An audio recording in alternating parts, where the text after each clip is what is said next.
bold journalism. But Drew Hernandez is a strong-minded individual. Exposing lawlessness. Drew Hernandez, who is ideological. Finding the truth. And use the word Antifa. This is what they do. Battling They're mainstream liars. The woke mob, all they can do is lie. These are the front lines.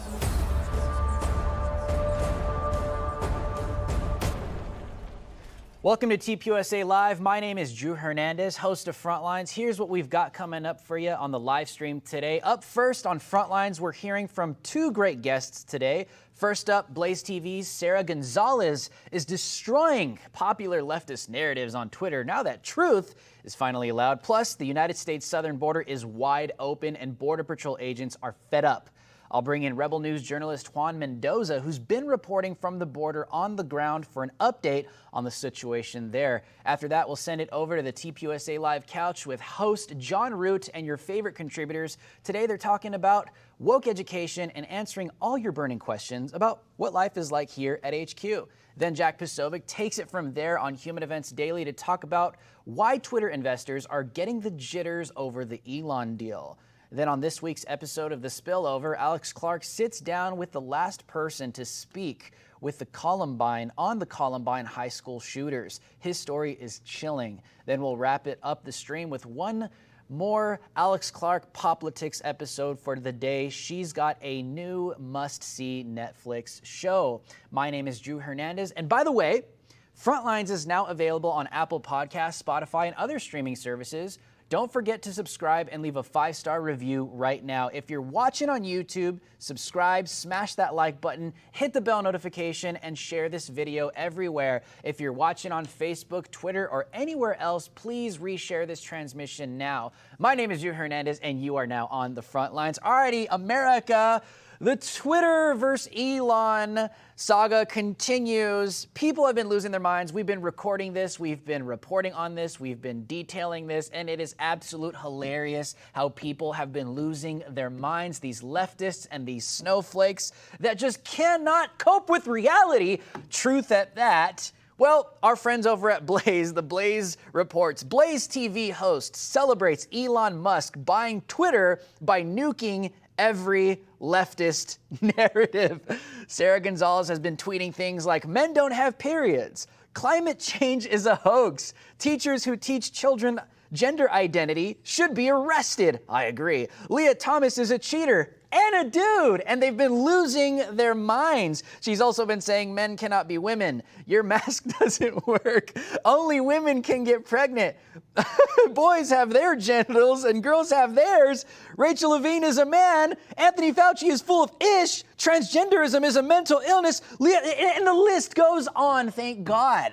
I mean, I think Sarah has pretty much just been saying what has been on everybody's mind for the past few years, and the far left and all these snowflake woketards just cannot cope with reality or handle truth at all whatsoever. Yeah, but these are the responses that you begin to see. I mean, the responses she has been getting have been absolutely insane. But before we get into some of the reactions to her on Twitter, here is the great Sarah Gonzales joining me now, Blaze TV host of The News and Why It Matters. Sarah, thank you for joining me. Hey, thanks for having me, Drew. I'm excited to be on. Dude, Sarah, so you are like a thought criminal all over Twitter. You're committing all kind of thought felonies. You're probably going to get arrested. I mean, the Ministry of Truth is here. Some of the reactions to you have been insane. I just want to go over some of these tweets, dude. Some people are saying, I hope you effing die, you piece of ish transphobic retard. Your dad is an effing failure for not pulling out quicker so he didn't make a mistake like you to waste our... It's like, Sarah, it's like, oh, we're the tolerant ones. We're the nice ones. We're the ones, they're the ones that have hate speech. And they're like calling for you to die. Yeah, it's just so interesting how we live in a time where speech is violence, but literal threats of violence and actual violence somehow is not violence and needs to be protected. It's such a backwards world that we're in right now. You know, the people who are sending me death threats, actual death threats, which, by the way, I have one from the last time I went viral over being on a podcast with Kyle Rittenhouse. Death threats are not a new thing to me, but it's just so crazy to me that these are the same people who are saying that free speech should not be a thing. And, you know, you look at how unhinged they are. I just find it sad that they are so insecure about their own ideas that they can't fathom the idea that we should be able to exchange and debate on their ideas. It's almost, Drew, it's almost like they know that they're full of crap and they can't defend their horrible ideas. Absolutely. I mean, here's some other reactions. I mean, some people are saying, give me your address, Sarah, because I want to rape you. I know this is just out in the open, but this is who these people are, Sarah. Some of these people are saying, hope you die from some painful terminal cancer, you hateful piece of trash, or get killed and chopped into pieces. F you and F Trump. These people want your address. They want to dox you. They literally are going after your family too. Have they been harassing you and your family as well? These people are psychopaths. Yes, yeah, they have. I know. And again, in the same breath that they are calling me hateful, they're literally telling me that they hope that I die, and they don't see the irony in that, which I find to be completely hilarious. Look, I got an email from my mother-in-law the other day because apparently one of these crazy trans activists had actually gone through the trouble of cyber stalking me, finding out my family members, and sending emails to those family members, my mother-in-law, my brother-in-law, people who obviously don't deserve to have crazy emails sent to them. These people are entirely unhinged. And the thing that I find so completely incredible is that they keep using this word hate. It is not hate to say something like men cannot get periods, right? But they're twisting the word hate, and they're saying that we're intolerant, that we are hateful because we are actually saying literal scientific facts, even though these are the same people who say that we are the ones who are anti-science. It's incredible to me. Yeah, and then their response to you is like, we want to rape you and we want to kill you. It's like, oh yeah, so much for women's rights, so much for women empowerment. Oh yes, just tell Sarah Gonzales. Oh, and so much for protecting Hispanic lives. I guess Hispanic lives don't matter anymore. The Gonzales doesn't mean it. But these people don't care at all. Here, speaking of people not caring, doesn't really matter. They don't care about your skin color. I tweeted this yesterday. And got a bunch of triggered responses. I said, Black Lives Matter is a black supremacist organization. And immediately, all these people jump in my DMs, and this one guy comes out and says, come to a BLM rally and spew that nonsense, tough guy. Don't hide behind your keyboard like a white women's genitals and be a bigot. Grow a pair and confront some black people so you can get your teeth knocked out of your effing mouth, punk A white B. It's like, I'm not even white. These people are the real racists, Sarah. It's like, what the hell? I know they are. Well, it's funny. It's very interesting to me because talking about black supremacy is something that really, really riles them up. And Drew, I don't know if you get this kind of hate too, because I get two kinds of hate whenever I talk about black nationalism, which is a real problem in this country. I get one sector who you're talking about who calls me, who just says that I'm white, and I'm like, did you read my name? Did you read the name of the person that you were tweeting to? But there's also another subsect who always wants to tell me to go back to my home country, go back to what they call my home country, right? Go back to Mexico. You need to focus on your crime there. The crime there isn't so great. And I'm like, I'm an American. That's pretty racist. Yeah, someone literally told you to go to your ish whole country, right? They're the racists. They're the xenophobes. They literally project. Isn't it crazy, Sarah, how everything that they come out and say that we are, you don't even have to be on the right. You could just literally be in the middle and not agree with them. And you're the racist. You're the white supremacist. You're the Nazi, when they are the ones peddling black supremacy. Like you said, it is a real thing in the United States of America. And as a person of color, I'm going to come out and just straight up say it like, yeah, minorities get slaps on the wrists. Black supremacy is a growing thing. Where the hell were all of you 2020 in the BLM riots? And they were allowed to do that in the name of George Floyd and a bunch of lies. But here, speaking of black racists, Sarah, I want you to react to the great Joy Reid, literally comparing Elon Musk's Twitter purchase to the 1980s apartheid in South Africa. Take a look. The bottom line is, as you said, if they don't want to just be in the club. They are on the, they've been described as being on the outside of the culture looking in through the glass. But they don't just want to come in. They want to come in and be able to punch people in the face and walk around and laugh about it and not have anyone be able to stop them. The thing is, the enjoyment they get out of being in this town square is being able to harass people, being able to attack people. Elon Musk, I guess he misses the old South Africa in the 80s. He wants that back. I don't know, dude. I don't even know what to say. I honestly don't even know what to say when I see this stuff anymore.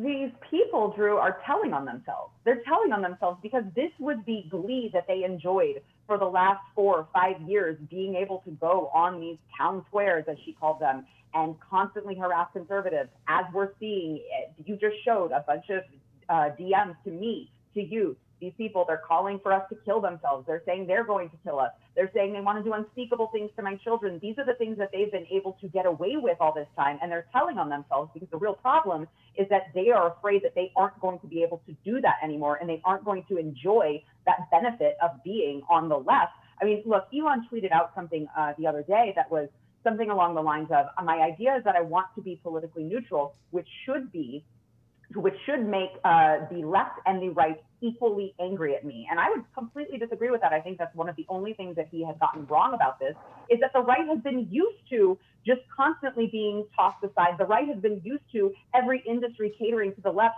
We'd be great with political neutrality. It's the left that has a problem with it because they're used to everyone carrying their water for them.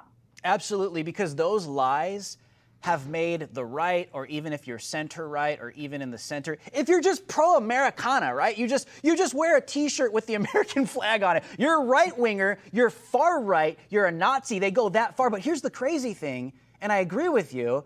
I do think it's kind of strange how Elon does come out and kind of like wraps the entire right with the far right as if they're just as unhinged as the entire left.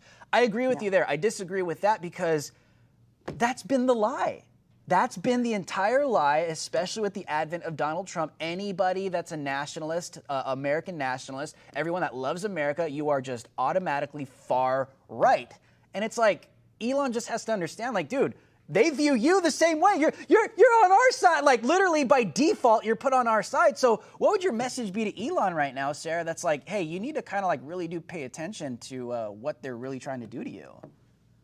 I mean, I would tell them to look no further than this new Disinformation Governance Board that they are heading up. It's not a coincidence that it comes at the same time that Elon Musk has announced that he's purchasing Twitter. Clearly, the priority number one here for this administration is censoring conservatives and censoring people who Elon wants to be able to have some sort of free speech or at least free exchange of ideas. Look, Drew, I think he's a weird guy, but he's a smart guy. I think he's coming to grips with that, at least according to his memes that he's constantly posting that are cracking me up. I think that he is finally understanding that it is the left who has left him and he has not left them. And I think that the more that they overplay their hand, the more that they come at him with this Disinformation Governance Board, even though, as you know, we're talking about inflation, we've got spiking gas prices, we've got all of these things that are hurting Americans that they don't want to address. We've got a bunch of illegal immigrants flooding across the border. We've got a human trafficking problem. And instead, they're going to prioritize a Disinformation Governance Board because we cannot have Elon Musk allowing people to just say what they really think. I really think that in itself speaks volumes. And I think he's gonna figure it out if he hasn't yet already. We will see. We got to hold this guy accountable. Lastly, Sarah, I wanted to ask you, what is your message to all of these woke-tards and snowflakes that are melting down right now, that are just scrolling through your Twitter, asking for your address, calling for you to die and to rape you? It's disgusting. These people are horrible. What's your message to every single one of them right now? You know what? I want to tell them thank you, actually. They have been wonderful as marketing because they've been spamming my company. They've been not only sending me DMs and me messages, but they're spamming my company, American Beauty by Sarah. And what we decided to do was just make a lemonade out of lemons. And we just made a promo code. It's called For the Haters. And now all of my people can get 20% off because of all of these haters and leftist trolls. It just fuels me. So I just want to tell them thank you. Absolutely. We are all Sarah Gonzales right now. You've like literally been saying everything everyone's been thinking. We support you. We love you. We send our energy to you. Where can all of our viewers and listeners find your great show? If they don't already know you, I'd be shocked if they don't. Where can they find you and your show, Sarah? Yeah, sure. I appreciate it. You can find me on Blaze TV. You can go to the app, or if you don't have the app, we also stream the show every day on YouTube, on Blaze TV's YouTube. It is called The News and Why It Matters. You can find me all over social media. And of course, my beauty brand, it is AmericanBeautyBySarah.com. Awesome. Keep it up, dude. I'll see you soon. Thanks, Drew. See you soon. There she goes. You see, America, these people don't want equality. They're not tolerant. They don't care about women. They don't care about minorities. They don't care about anybody that, I mean, what's the same claim, right? Oh, we just are diverse. We want everyone to who looks different or sounds different to have a seat at the table. Only if you agree with us politically. And if you don't, if you're a woman like Sarah Gonzales that says things that hurt our feelings, we're going to call for you to be murdered and raped. Oh, that's definitely tolerance. That's definitely love. No, it is definitely not. Well, by the way, President Joe Biden would rather blame meat producers for inflation instead of his poor economic policies. On top of that, the government has abandoned small American farmers and ranches to cater to large foreign corporations. So we need to put our money where our patriotism is now more than ever. Buying meat from good ranchers is a great place to start. You can get steakhouse quality American meat delivered right to your door and donate to TPUSA at the same time in the process. With your purchase of 100% American meat, a 100% American meat box from Good Ranchers, you can donate $50 to us and our mission here at Turning Point USA. It's simple, but the impact is huge. Donate $50 to TPUSA by visiting goodranchers.com/TPUSA and buying your box of American meat today. Again, that's goodranchers.com/TPUSA for delicious meat plus a donation on your behalf to a great cause, Turning Point USA. Thank you guys very much. Make sure to get that done right now because the supply chains are crumbling and the food shortages are on their way. So go do that if you love you and your family. All right, America, let's continue with our second story. Speaking of something crumbling, unfortunately, it is the southern border. We've been seeing this since the beginning of 2021. Here we are in 2022. It is getting worse. At least all of my Border Patrol contacts, agents that are on the Rio Grande River, that are in the RGV, different sectors, Tucson and Yuma in Arizona, not just Texas, New Mexico, they're all saying the same things, that the numbers are not getting any better. They're actually getting worse. And they're talking about ending Title 42 at the end of May, and the border is about to explode even more. Apparently, Title 42 is in the courts, and it's being stalled, and it's looking like it might be in place, but even the left, some people on the left are coming out and saying, hey, no, this is a bad idea. The border's going to explode and more COVID's going to come in. I don't know. All we do know is that America pretty much doesn't have a southern border right now. I think it's pretty clear. And if you haven't been paying attention, then you probably have no idea what I'm talking about. But there have been countless articles, countless viral videos proving that the southern border of the United States is wide open. Well, the Town Hall reports, my good friend Julio Rojas, in this article, Border Patrol agents rip apart Mayorkas for comments made during congressional hearings. Border Patrol agents did not hold back in their reactions to Homeland Security Secretary Alejandro Mayorkas' remarks about the ongoing U.S.-Mexico border crisis in front of several congressional committees this week. Mayorkas defended the President Biden administration's approach to the border crisis, which has been marked with record-breaking numbers of illegal crossings and American deaths resulting from fentanyl overdoses traced back to the southern border. Mayorkas told Congress DHS has effectively managed the crisis and assured lawmakers the southern border is secured. More recently, a Texas National Guardsman deployed to the southern border under Operation Lodestar. Sergeant Bishop Evans drowned in the Rio Grande. We covered that a couple days ago, which was horrific. But some of these Border Patrol agents are speaking out. Here are some comments from them saying, just curious as to what drugs Mayorkas is taking, one agent told Town Hall. I think he really believes his own BS. I've been a Border Patrol agent for many years. This administration has done nothing except look for new ways to facilitate the illegal entry of people into the United States. The morale is lower than the Marina Trench, and it reflects in agent suicide rates. That is horrible. He also went on to say, instead of working to secure the border, Mayorkas has created an express lane for entry. The same source added. He also said, I got a few years left of this crap till I can retire. I can't wait. So many great agents have left already, and the new agents coming in couldn't track a herd of cattle across fresh snow. All they know is process faster. These are Border Patrol agents coming out and saying these things. Here's another one. Here's another quote. The only thing he's effectively managed was to piss off every single Border Patrol agent that proudly wears the badge day in and day out, despite a lack of support of effective policies from this administration and management.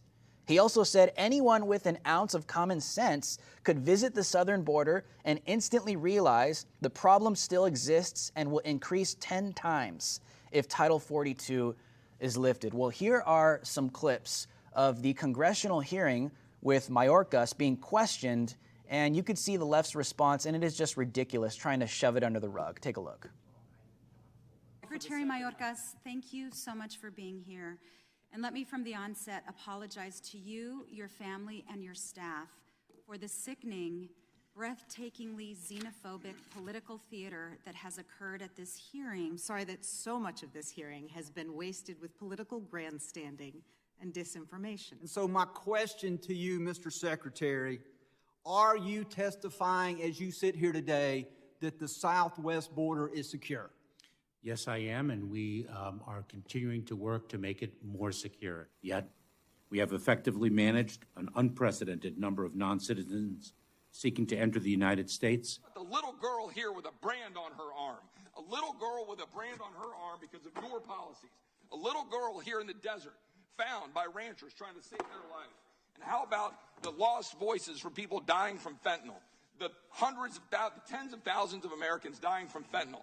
Faces of Americans across this country dying because of fentanyl pouring into our country. Time of the gentleman has expired. You know full well. Time of the gentleman has expired, Ms. Encouraging people to come here, harming Texas and harming this country. You know it. And you're ignoring the time actual of truth. the gentleman has expired. He no longer has time to slander the secretary. Ms. Scanlon. Not slander. You know what slander is? Thank Slander you, is- Secretary Mayorkas. Ms. Scanlon. Ms. Scanlon. Thank you, Secretary There's no response to Mayorkas. any of it. Would you look at that?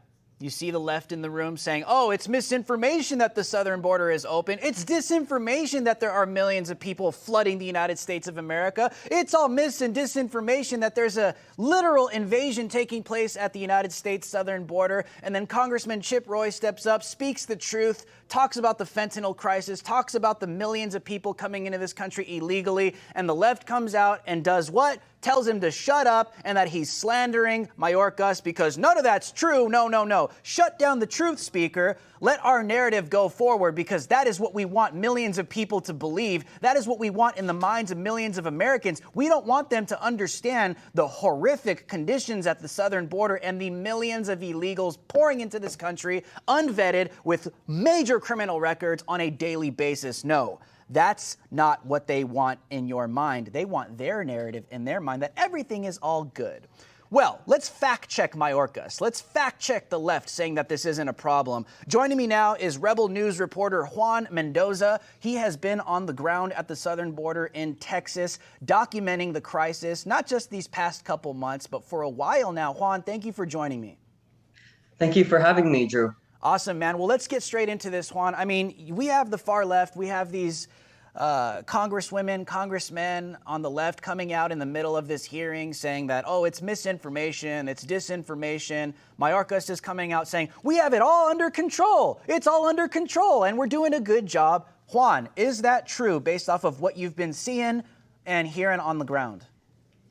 Well, all my reporting has proven that what Mayorkas has been saying, that they've had the border under control and that they're making a humane approach for the immigration, it's all false. I mean, the fiscal year for 2022 is already seeing record highs, and it's looking to surpass the amount of illegal encounters that CBP has encountered from 2021's fiscal year, which was already a record high.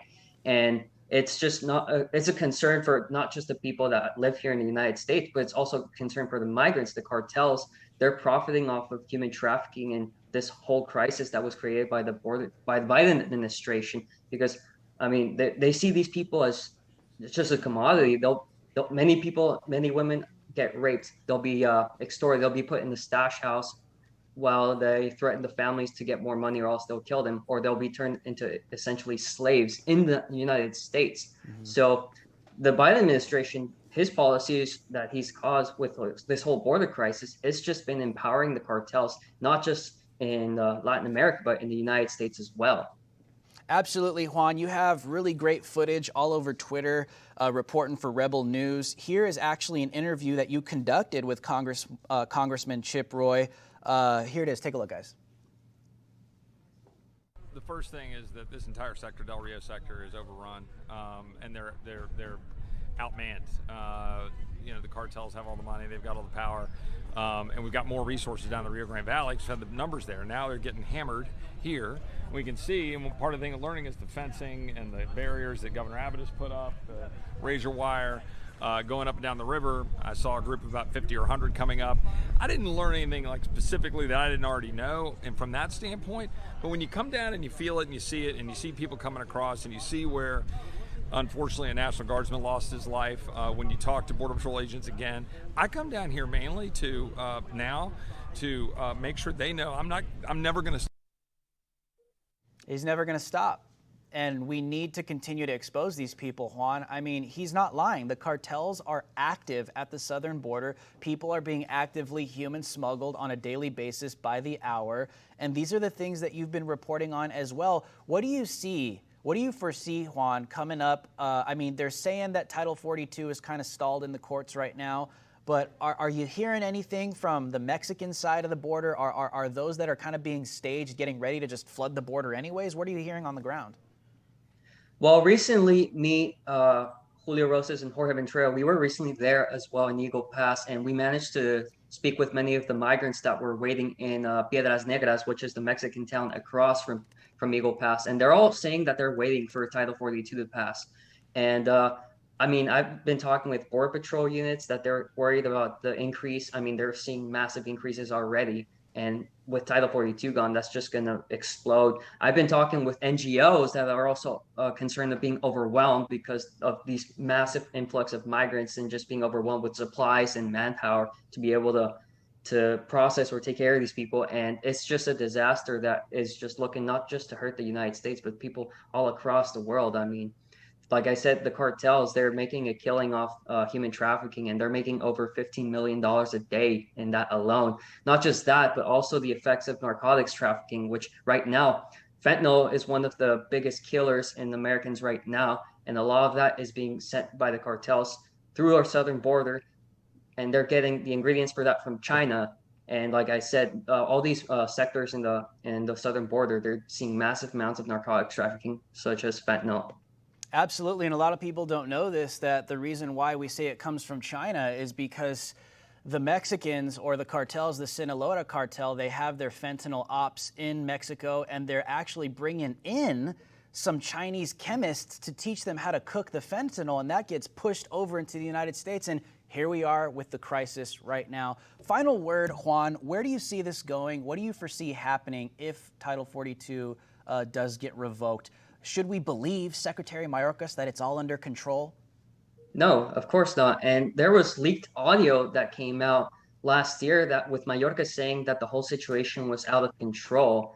And I mean, if Title 42 gets removed, it's going to be hell here at the southern border. I mean, everyone's concerned about what's going to happen. And there's many Democrats that are speaking out against the Biden administration and Mayorkas, including Texas Congressman Henry Cuellar. Absolutely, because people are starting to see that there is definitely a problem. I don't know if they're speaking out because, oh, COVID is going to come and take over the United States. I don't know. All we know is that we do not have a southern border anymore, Juan. Juan, thank you so much for joining me. I think we're going to take a Frontlines trip out there probably at the end of May. We'll do something together, man. It's going to be awesome. I can't wait to see it out there. It's going to be, actually, I think people are going to be shocked because we just want to show and showcase everything that's taking place. Juan, where can people find you? Where can people follow you and see all your great work? Well, of course, they can look at my reporting at Rebel News, but they can also follow my Instagram and Twitter at Juan More News to see many of the updates I provide of the border coverage and any other thing I'm reporting on. Awesome. Sounds good. Stay safe out there. I'll see you soon, Juan. Thank you for joining me. Thank you, Drew. Well, there you go, America. Are you seeing the trend now? I know it sounds like a lot of doomsday news every single day when you're here on Frontlines or whatever you're watching, but this is honestly what's taking place to your country. You literally don't have a border anymore. I don't know if you've been down there. I've been down there multiple times, Yuma, Texas, you name it. The human trafficking is real. And we virtually don't have that in the United States of America. We need to uphold our immigration laws, because if we don't have a country. And also, they want to establish a ministry of truth. They want to silence your speech. They want to take away your border. They want to take away your country. My name is Drew Hernandez. These are the Front Lines, and TPUSA Live starts right now. Thanks a lot, Drew. Hey, don't worry. We're going to give some people some optimism here. What's going on, everybody? Welcome to TPUSA HQ in Phoenix, Arizona. This is what we're covering today on TPUSA Live. First, Representative Marjorie Taylor Greene wants Elon Musk to chat with her and other conservatives unjustly banned on Twitter. Get this, there's news about Russian battle dolphins. Oh, that and so much more in the Daily Briefing. Next, lawyer Jenna Ellis joins us to chat about her conservative journey and the resurgence of free speech on Twitter. Then we'll share some of the wildest curriculum we found in schools and woke education. And finally, a breakdown of how terror at the border was viewed under the Trump administration compared to now, followed by answering some of your questions on our Instagram story that you probably participated in a little bit earlier today. And one last thing, buckle up, people. TPUSA Live from HQ starts right now.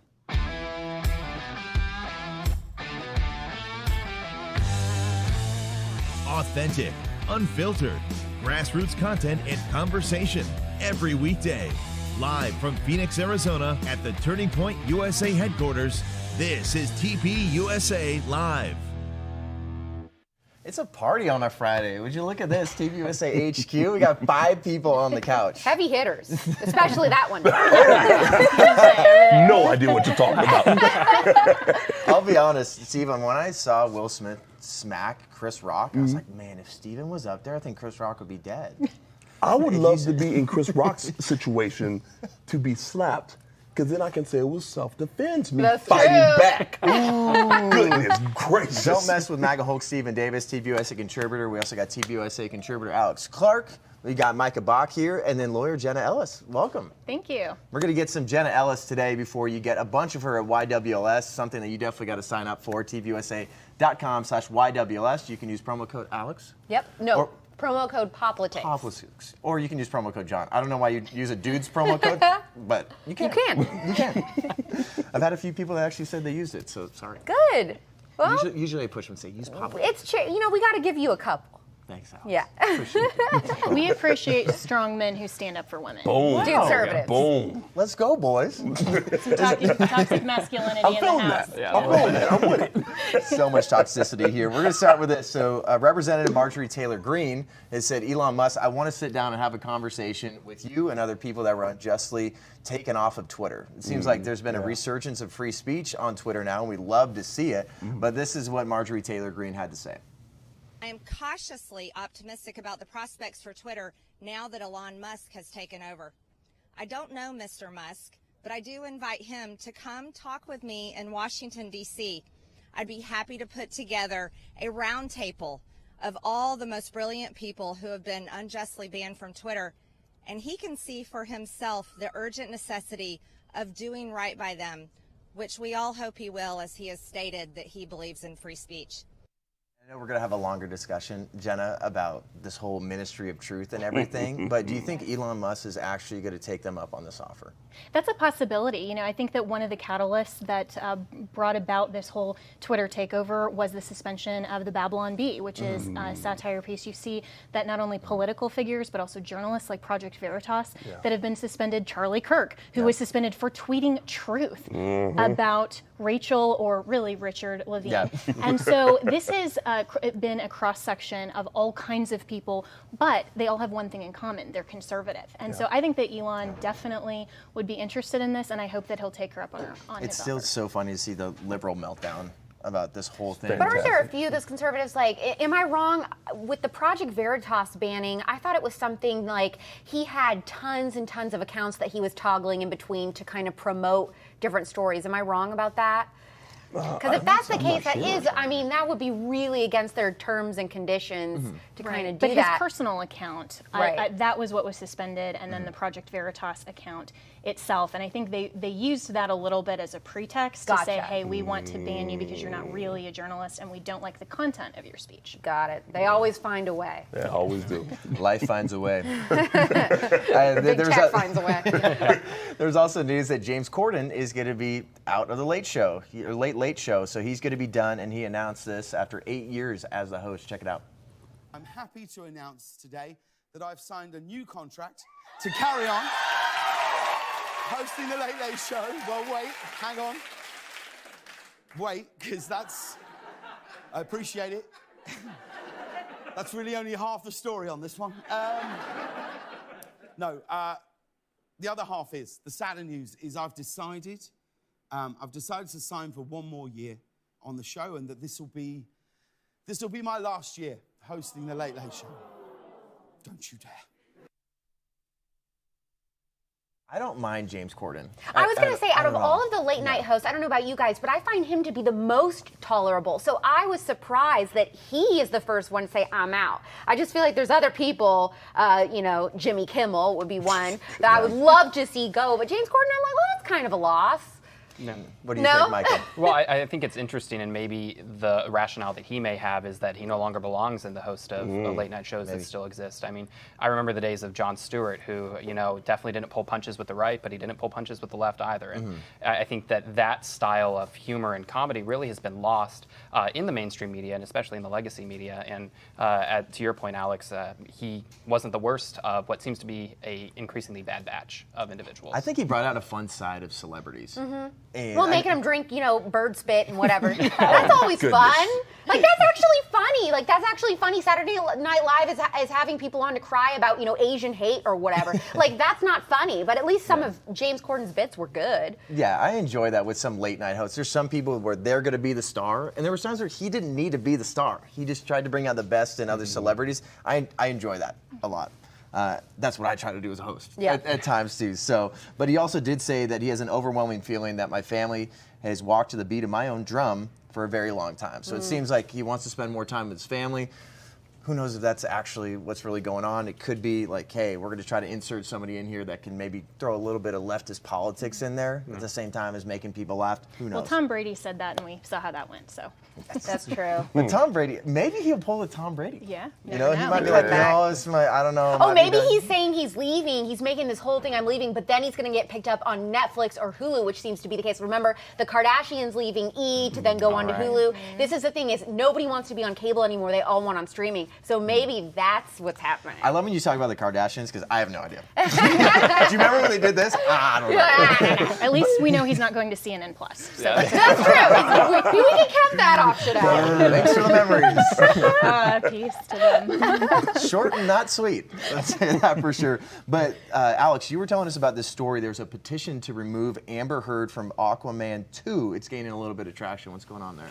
Yes, so, a lot of people don't want Amber Heard to be a part of the Aquaman franchise anymore because of the allegations that she was actually domestically abusing Johnny Depp. What's juicy about this is, if DC decides to remove her for this next movie, because DC Comics is ran and owned by, I'm having a blank. I knew this. Marvel is owned by Disney. Marvel is owned by Disney. DC is owned by Warner Brothers. That's what it is. They're owned by Warner Brothers. And so, everyone right now is very anti-Disney. And so if DC decides to make this very strategic move of removing Amber Heard from their franchise, that's kind of like a big statement, because Disney threw Johnny Depp under the bus. So I think they have a really big opportunity here to have a really good PR moment. And yeah, it's not looking good. I think they're looking for 3 million signatures to remove her, and they already have 2 million, and it's growing. So she has a very small part, I think, in this upcoming film I read. So it would be very easy to either completely replace her with somebody else or just kill her character off. Well, is it smaller than the part that she left in Johnny Depp's bed? Or is that was a big part. Now, that was her biggest part to date, I think. That was the biggest grumpy. That's where we'll end the daily briefing. We're going to get you pumped about the Student Action Summit and tell you how you can get registered, get tickets, and then we'll be right back chatting about Jenna Ellis's conservative journey. Calling all based patriots, meme lords, and conservatives, Student Action Summit is happening 2022, Tampa, Florida, July 22nd through the 24th. You don't want to miss it. You'll make lifelong friends, you'll probably meet your soulmate, and you'll be able to network with the biggest names in the conservative movement. Sign up now on TPUSA.com. Student Action Summit, it's definitely going to be a lot of fun. You can use promo code Hulk. Yes. I know I didn't give MAGA Hulk enough love in the first one. YWLs, use politics.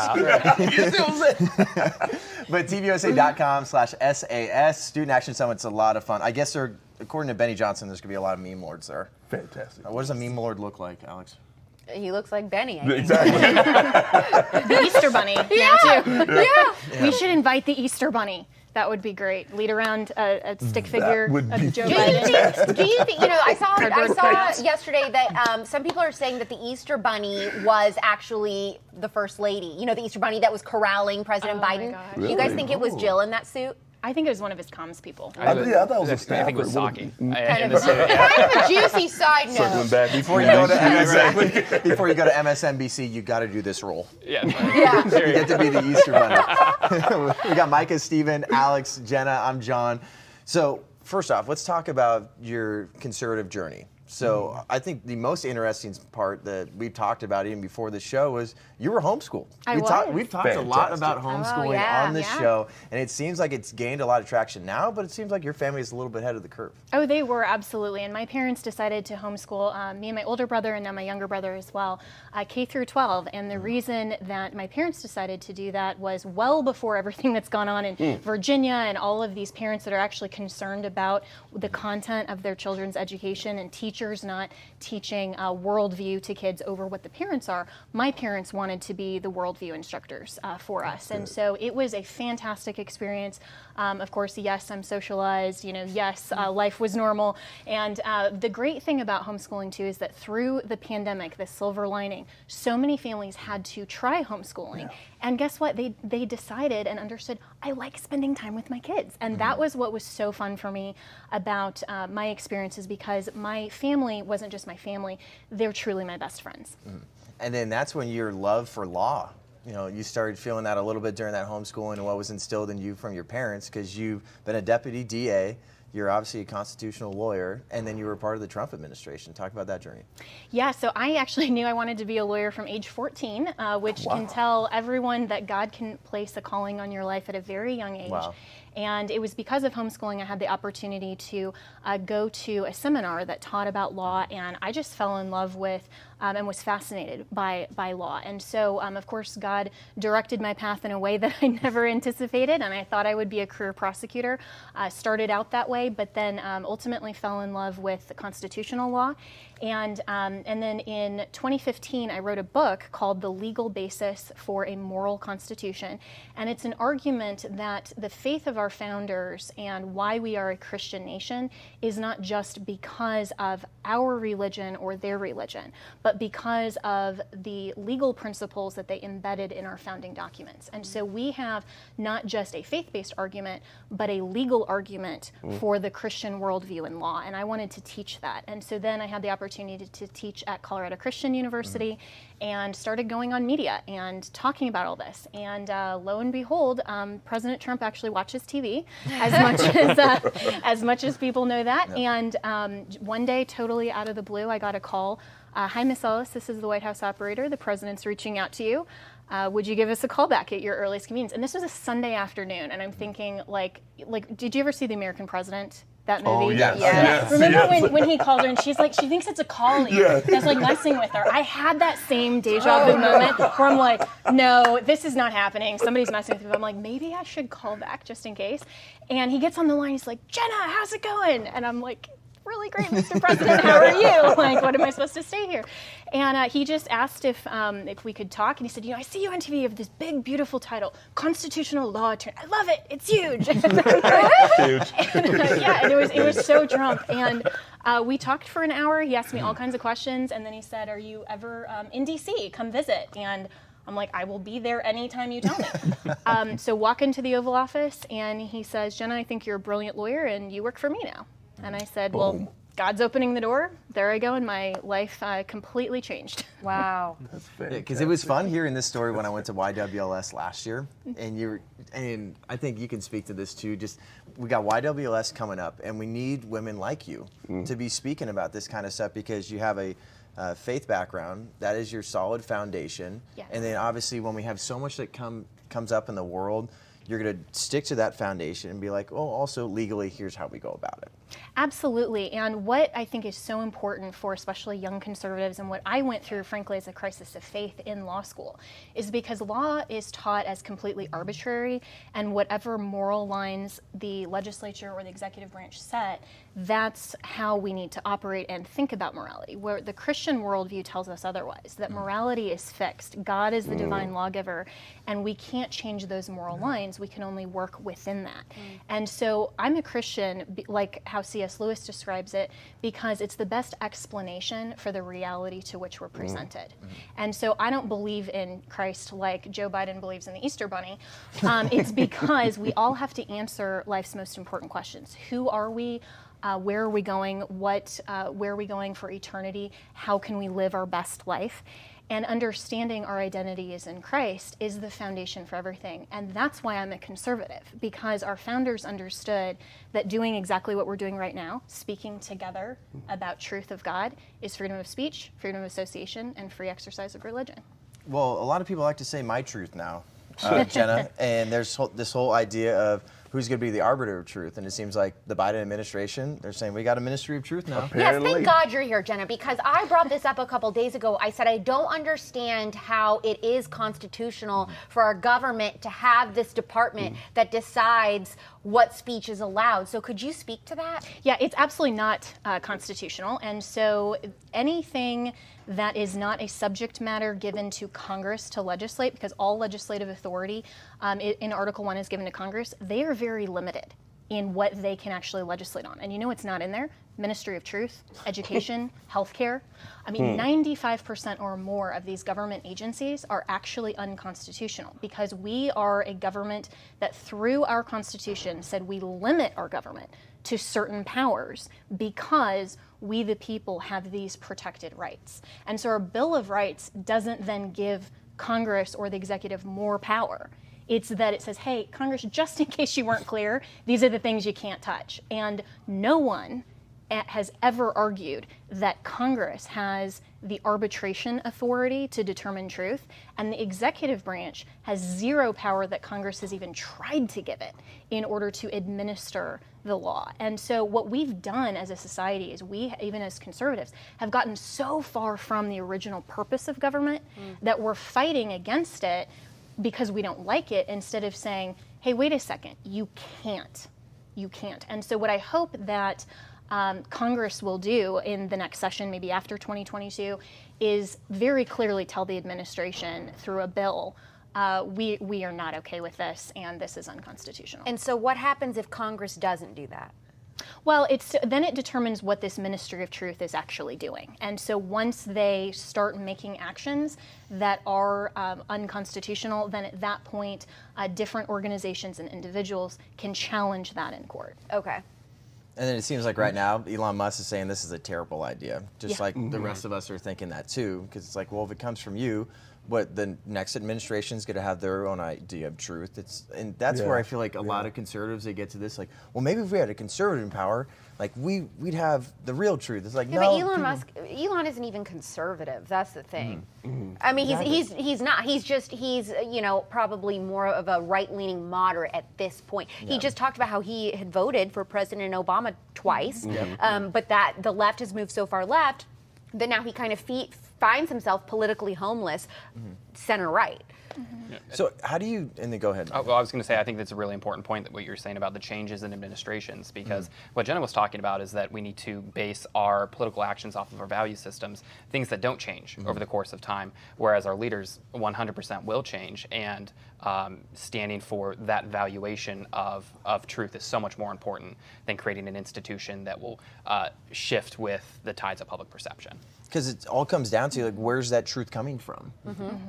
And then if you're the arbiter of that, it's going to change with time. It's going to change with administration. It's going to change with culture. And that's what we're seeing now. It's like we cover so much. We're going to go over woke education in just a little bit here on TPUSA Live. But, be whoever you want to be. Like, that's your truth. And then there's no objective truth whatsoever anymore, Jenna. Right, and this is where we have also blurred the lines on holding up government as the culture motivator and the cultural catalyst for change, where our American society, for the first time in world history, established our government to be very, very weak, and to say, so we know that truth doesn't change, genders don't change, so many things, and the facts of life don't change, but government is obligated to simply preserve and protect your and my right to then exercise the rights that are God-given. And so we as conservatives have to understand that if the Bible doesn't even compel us to believe in God by force, then our government shouldn't either. And so freedom of religion is all about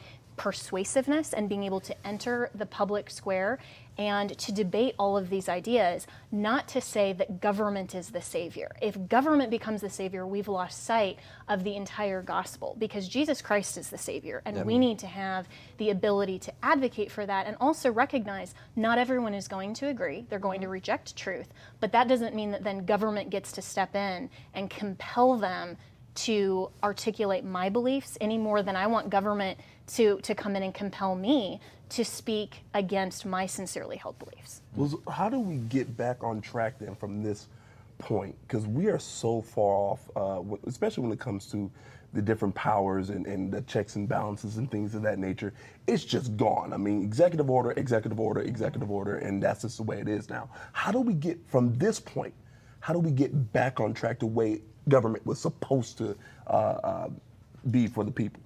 I truly believe state sovereignty. When you have people like, and I love Ron DeSantis, other than the Disney issue that we'll talk about, but what Ron DeSantis is doing in Florida, what Glenn Youngkin is doing in Virginia, what we're doing by reclaiming state sovereignty and saying that, because Washington, I believe, is so corrupt. As much as President Trump did a lot of good things and he tried to return power back to the people, it's all about making sure that your government is close to you and that your representatives, state and local leaders, are exercising within the confines of the Constitution. We learned that in 2020 and how the difference between the blue states and the red states for all of these mandates. We have to make sure that states understand their sovereignty and make Washington almost irrelevant. And then, too, I would love to get into the Disney conversation, too. We're going to take a quick break, but I think there hasn't been a time yet where you've been able to sit down and have a long-form discussion since a couple of your tweets that I think it started a little bit of a storm on Twitter. Yeah, it's been a really interesting thing to see a lot of conservatives discussing what you brought up and disagreeing over it. So we're going to chat about that right after we have this message from Patriot Mobile. Don't go anywhere.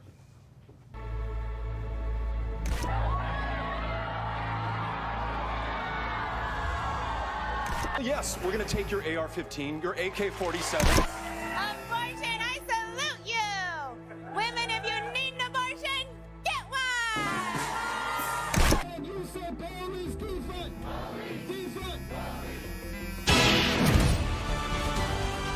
Freedom is never more than one generation away from extinction. It must be fought for, protected, and handed on to the next generation. Activate freedom. Join Patriot Mobile. Welcome back to TPUSA Live. We're at TPUSA HQ in beautiful but getting way too warm Phoenix, Arizona. It's not good for me. You can just tell. Me and the sun don't get along. Alex Clark, MAGA Hulk, Stephen Davis, Micah Bock, Jenna Ellis. I'm Jon Root. So let's get into the Disney conversation, because I know when we heard that you were going to be on the show, I'm like, I'm happy to chat about this, because too often, too, we see on the left or the right, it's like, you got 140 characters, you say this, and then we're freaking out, and then I can only reply so much through this thread. But for people that are unfamiliar with the situation here, we're going to put up Jenna's tweet, and this was in response to Governor DeSantis's stripping Disney World of some of their tax exemptions and their special liberties that they have out there. So this is from Charles C.W. Koch. He said, Governor DeSantis and the legislature pushed through a sensible education bill and then stared down Disney's ridiculous, hysterical criticisms. They fought, They won. There is no need for them to salt the earth, take revenge, or make Florida's policies worse. And then, Jenna, you were able to quote tweet that and said he's right. Imagine if Governor Newsom out of California was doing this to Chick-fil-A. Policy and law must be fair and reasonable, not vengeful. So the question is, too, and this is a part of the thread before we get your response to this, as much as I disagree with Disney's corporate statement, they have a right to speak and support or not support legislation without government consequences. Their customers have a right to react with their dollars. DeSantis is over the line here. Yes. So the bottom line of this argument is that we can, the state of Florida can contemplate whether or not Disney's special district is a good thing, but not for the purpose of retaliation for exercising free speech. Mm-hmm. That's the problem that I have with it. And so if anyone, whether a person or a corporation under the law, that's the same thing, corporations are people, are exercising a constitutionally protected right, like disagreeing with what's going on in the legislature. They need to have the freedom to do that without government retaliation. And the state of Florida and Ron DeSantis, who has even fundraised off this issue now, is saying, we're going after them because they're so woke, and we want to make an example out of them. And government cannot retaliate like that. And so what should have happened, and the timeline here is important, because the Parental Rights and Education Bill happened. It's not called the Don't Say Gay bill? Shocker, right? What? Yeah. So news to me. Then, news to Disney apparently, because they put up a tweet that was against that and said, we're going to use our resources to fight against it. That's okay. That's their right. I disagree with them, but that's their right. And then the Parental Rights and Education Bill passed anyway. Mm-hmm. That's how politics and policy works. And that's how the legislative process is. If it had stopped there, no problem. But then after that, because of Disney's statement, then the state of Florida introduced another bill saying we are going to retaliate by removing a special protection to then retaliate against you for coming out as woke. Mm-hmm. Okay, but just to play devil's advocate, let's say, though, Governor DeSantis was saying, well, it's not necessarily in retaliation of them saying something I didn't like, but because of all of the press and just the controversy surrounding Disney, I just looked into it anyway. And because they were on my mind, I realized, maybe these special tax exemptions and special treatment Disney gets really isn't fair or right, and we should just end that. Then that becomes a different question, because the same lawful action for any other purpose other than retaliation can be fully legal. And so if the state of Florida wanted to look at this in isolation and totally separately and go, we don't actually want to give these special privileges to Disney anymore, let's sunset this bill. Mm-hmm. They could have done that.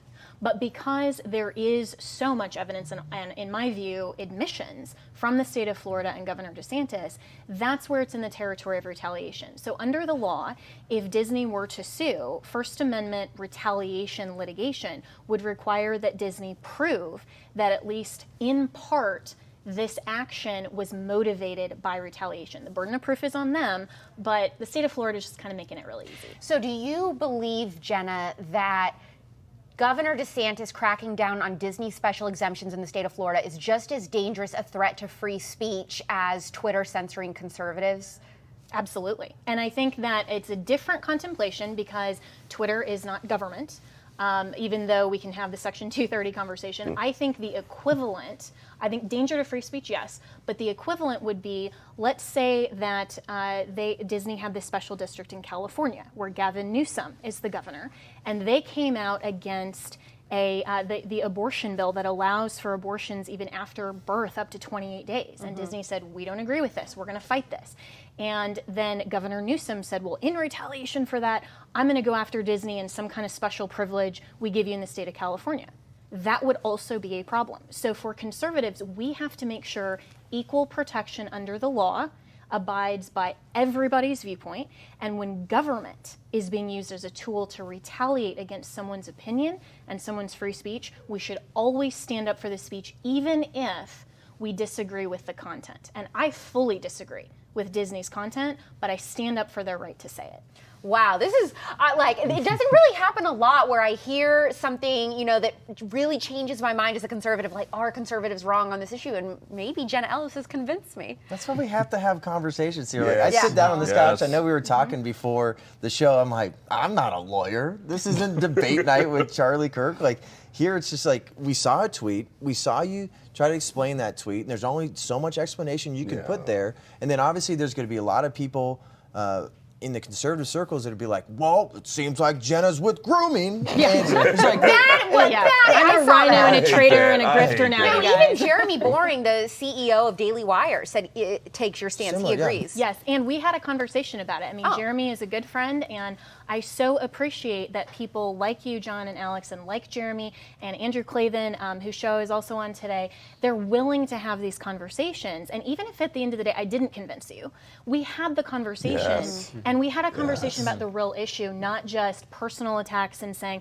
well, wait a second, I categorized you as, you know, part of Team MAGA. So therefore, if you go against something that I feel is wrong, suddenly then you're off the team. I even had people tweet, you know, Jenna needs to be punished for going against us.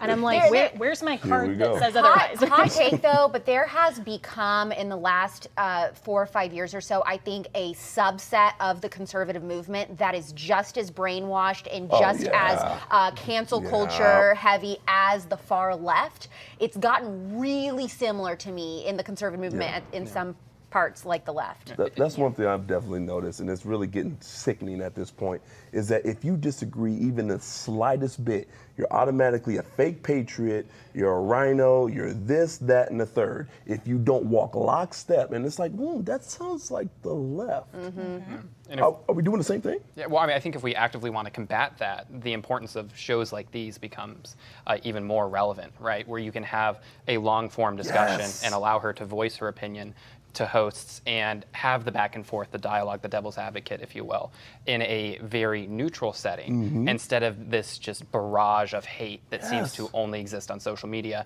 but candidly doesn't really exist in real America, right? It's limited to our social media interactions where we're behind a screen and willing to lash out in a really negative way. And it's only once you sit down and you talk face to face that the gloves kind of come back on and you have that more mature discussion. And I think right now too, the left and the right, there needs to be an instant reaction. And I think, I mean, Governor DeSantis has done a great job reacting really quick to stuff, to say like, I don't agree with that, I don't agree with this, here's how we can promote freedom a lot more. And a lot of people just try to put you or anybody in a specific box. If you're against this, you must be against their whole being. If you're against this, you must be totally not a part of our club anymore. But a few more questions about this one. The original tweet, when you were saying Governor Gavin Newsom went against like Chick-fil-A. So if people playing devil's advocate were just saying like, well, you know, Chick-fil-A doesn't have any sort of special privileges. Like their land and their crazy drive-thrus aren't protected by the state of California. So people that are saying this isn't an apples to apples comparison, what do you think you wanted people to get out of that though? Yeah, that the adverse action and the retaliation doesn't have to come in the form of a special district. It could be closing down the gates of the Magic Kingdom or saying Chick-fil-A, you can no longer be in airports, like what happened in San Antonio, Texas, because of the viewpoint content of that speech. And so where analogies, and if you've ever listened to Supreme Court arguments, Justice Thomas is so great with these, because he'll say, okay, instead of talking just about Governor DeSantis and Disney, let me put this in a different context, change the facts a little. Do you still agree with the principle? So the principle here is protecting free speech for everyone against government retaliation. So my point in that was to put a very well-known Christian conservative organization in a state that doesn't prefer that and say, would you be okay if the shoe was on the other foot? Because as conservatives, we have to be for the same principled wins. And then how would you describe religious exemptions compared to the liberties that it seems like Disney has in a place like Florida? Yeah, and I think those are those are different in the sense that I'm not for religious exemptions because exemptions can't always be taken away, right? And so special districts are also a form of entitlement that can also be taken away. But our rights are neither exemptions or entitlements. Our founders recognized they are inalienable. They're part of our very humanity. And we can't buy or sell them. The government certainly can't abridge them. And so when we're talking about freedom of speech, that's the right that we're talking about. When we're talking about the retaliatory action, that could have been against an exemption or an entitlement. It's still a retaliatory action. What would you say to people that say, like, what you're saying, Jenna, tweeting out stuff like this, it's just empowering Disney and empowering the people that want to go along with this whole grooming aspect of this? But you're talking about just legally, just corporations. You're adamantly against what Disney's doing, but a lot of people like to come against you here and say, like, well, is this empowering them? Because it seems like to some people, they're like, this is free speech versus taxpayers supporting grooming. Yeah, well, I would say if you're concerned that your children will know more about Mickey Mouse's worldview than the biblical worldview, then parents in the church aren't doing their job. And that doesn't mean that we allow the government, when we prefer it, the government to go against the United States Constitution and our right to free speech. We need to be better cultural warriors than instead of expecting Governor DeSantis to fight our culture battles for us. I also want to say, what happened to nuance? Why is it that Jenna is not allowed to bring up, I don't necessarily agree with Governor DeSantis' actions in this? Why does that mean automatically that now she's siding with Disney? Why can't we never have any nuance in the conversation from the left or the right? It's like, that's not allowed to exist. Yeah, and that's why I know I've talked about this before, but again, when President Trump was running it against wannabe President Hillary Clinton, she was talking about, I'm just sick and tired of people just putting others in boxes. Well, there's nuance here, and I was like, watch, this is exactly what's going to happen. And that's why I'm glad we have a show like this and conversations like this, because it is okay to agree to disagree. Yes. Like, there's a conversation we have like this, and it's like, all right, well, that made me rethink this, because once again, too, like, we don't have to be biologists to know what a woman is, but like, there is maybe aspects of us with law that I don't fully understand. So let's have a conversation about this, because there's a lot of people that are in our shoes that are trying to understand your tweet, trying to understand what's going on here. What is the right of corporations and the state? Let's have that discussion instead of being like, I can't believe Jenna. She's the worst. I don't like her anymore after that one tweet. It's like, come on. Yeah. Well, also, I have a question for you, Jenna. So you worked for the Trump administration. If you were currently working for Governor DeSantis, and you obviously disagree with this, even if he admitted, even if he said to you privately, Jenna, I agree, maybe I overstepped, would you, if you were on his team, advise him to publicly say that and walk it back, or would that be a really bad PR move for him? It would just look really bad for his image to then come out and say, I made a mistake. Well, I hope that if I worked on his team, I could have convinced him before this action happened. Obviously, it went through the legislature first, and that's very different than the executive, but would have encouraged him, like what Governor Noem did when she disagreed with the women's rights in sports bill, sent it back to the legislature saying you can't do this.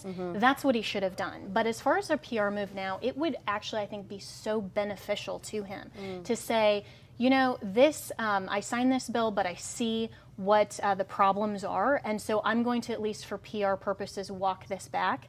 And that would be the honest and I think the constitutionally correct thing to do. Even if he took a little bit of flack for it, he would still be standing on principle. What happens if a governor signs a bill that then they regret? Can you take back a signed bill? No, unfortunately. JK, maybe not. Just kidding. So, but there's negotiation that can happen, between Disney's lawyers and the state of Florida. There's still room here. I mean, it's not set to sunset until next year. So that's the good thing, is that there's still a lot of room for negotiation. There's a lot of things that can change.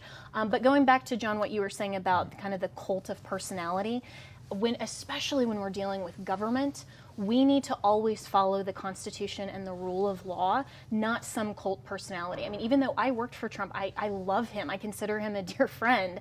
That doesn't mean that I'm going to agree with 100% of what he did. Just like I don't agree with 100% of what my dad does.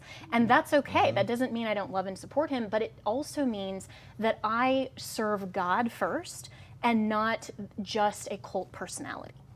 And then I think, once again, too, we're talking about Twitter and everything with Elon taking over and what is free speech, right versus left, and there's these echo chambers. And we'd love to pretend on the right plenty of times. I know this is not a popular thing to say, but we really do love to and do our own little bit of virtue signaling.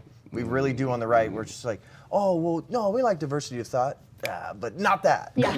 Or it's like, Not you know, that kind of thought. When we disagree. Yeah, it's just like there's going to be nuances, like you said, Alex, and I'm glad you bring that up all the time in your shows, where it's like we have to have these conversations. That's the only way to move forward. You think the founding fathers were on board with everything about each other?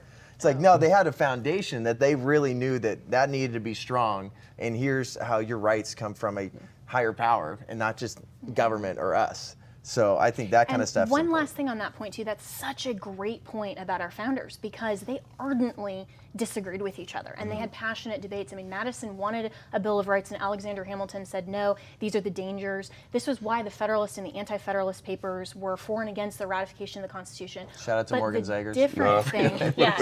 We're gonna quiz him on that later. But they all agreed fundamentally that our rights come from God, our Creator, and the sole purpose of government is to preserve and protect those rights. They only debated how best to do that.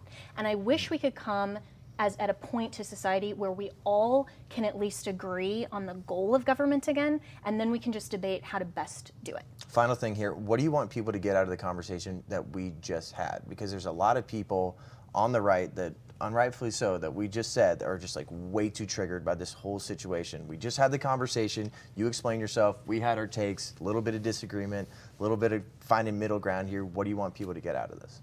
The Constitution is so important to protect and preserve. Don't think that government is the vehicle to cultural salvation, and also make sure that you understand why that Christianity is the best explanation for the reality to which we're presented, and you can have these conversations freely in this country like they don't in others. There you have it, everybody. We have the conversation. What a concept, right? But we're going to be right back. We're going to talk about a few more things in woke education and then go to talk about terror on the border. We're going to be right back after we got this message. Don't go anywhere. There is a student here with a gun. Student down under the table, kids! Heads under the table! Did you have any sort of intuition or sense that something catastrophic was about to happen? I did hear people pleading, no, no, no, crying out for their parents. In the aftermath, I learned that there were people who just played dead, acted like they were already shot. People say that they were bullied, which is why they decided to do this. This is a narrative that has bothered me from the very beginning, reinforced the idea that murder is second to bullying, and that's not the case. Eventually, they came around the library's desk and saw me, pulled the chair out, and one of them kneeled down. He put a gun up to my head and he said, "Why shouldn't we kill you?"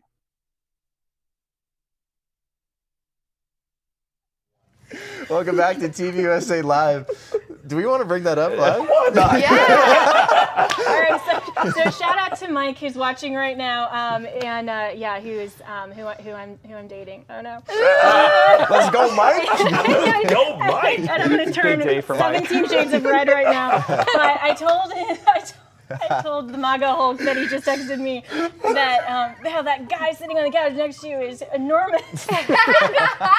And that was apparently the thing that I should have said we should have taken away from this conversation. Yeah. Yes. Constitution, blah, blah, blah, blah, blah. Steven's huge. Yes, huge.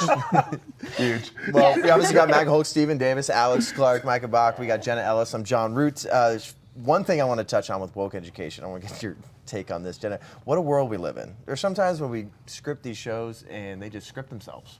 Where it's like, we're just provided this, and it's absolutely insane what's going on some campuses. So a transgender biology teacher has been revealed that they're telling other colleagues that they want to distance themselves and other students from the idea that women produce eggs.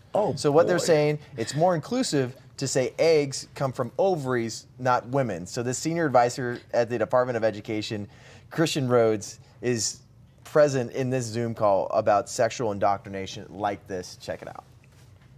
A lot of textbooks, a lot of existing teaching will say, well, women produce eggs. Males are more likely to be colorblind. The mother carries the fetus for this many months. And some ways that we can show our support for trans and non-binary students are just to clean up that language, be more precise. We can be more accurate and be more inclusive. So I would say, no, it's not women that produce eggs, it's ovaries. So there's Sam Long, transgendered biology teacher. Jenna? Wow. Well, first, how men are more likely to be colorblind is somehow the same thing as a biological fact of only women. I mean, this is so insane. But the facts and truth necessarily excludes non-truth. And so to make a statement and say this is a fact means that everything to the contrary is excluded. And so we're getting to this point where, and especially in gender theory, where nothing is definable anymore. And that's where the left is going with this, because if you can't even define what a human being is, then suddenly we don't have rights, we belong to the government, we are just like any other chattel, we have no intrinsic value. We then children, like Joe Biden said, the current president, he said that children belong to government.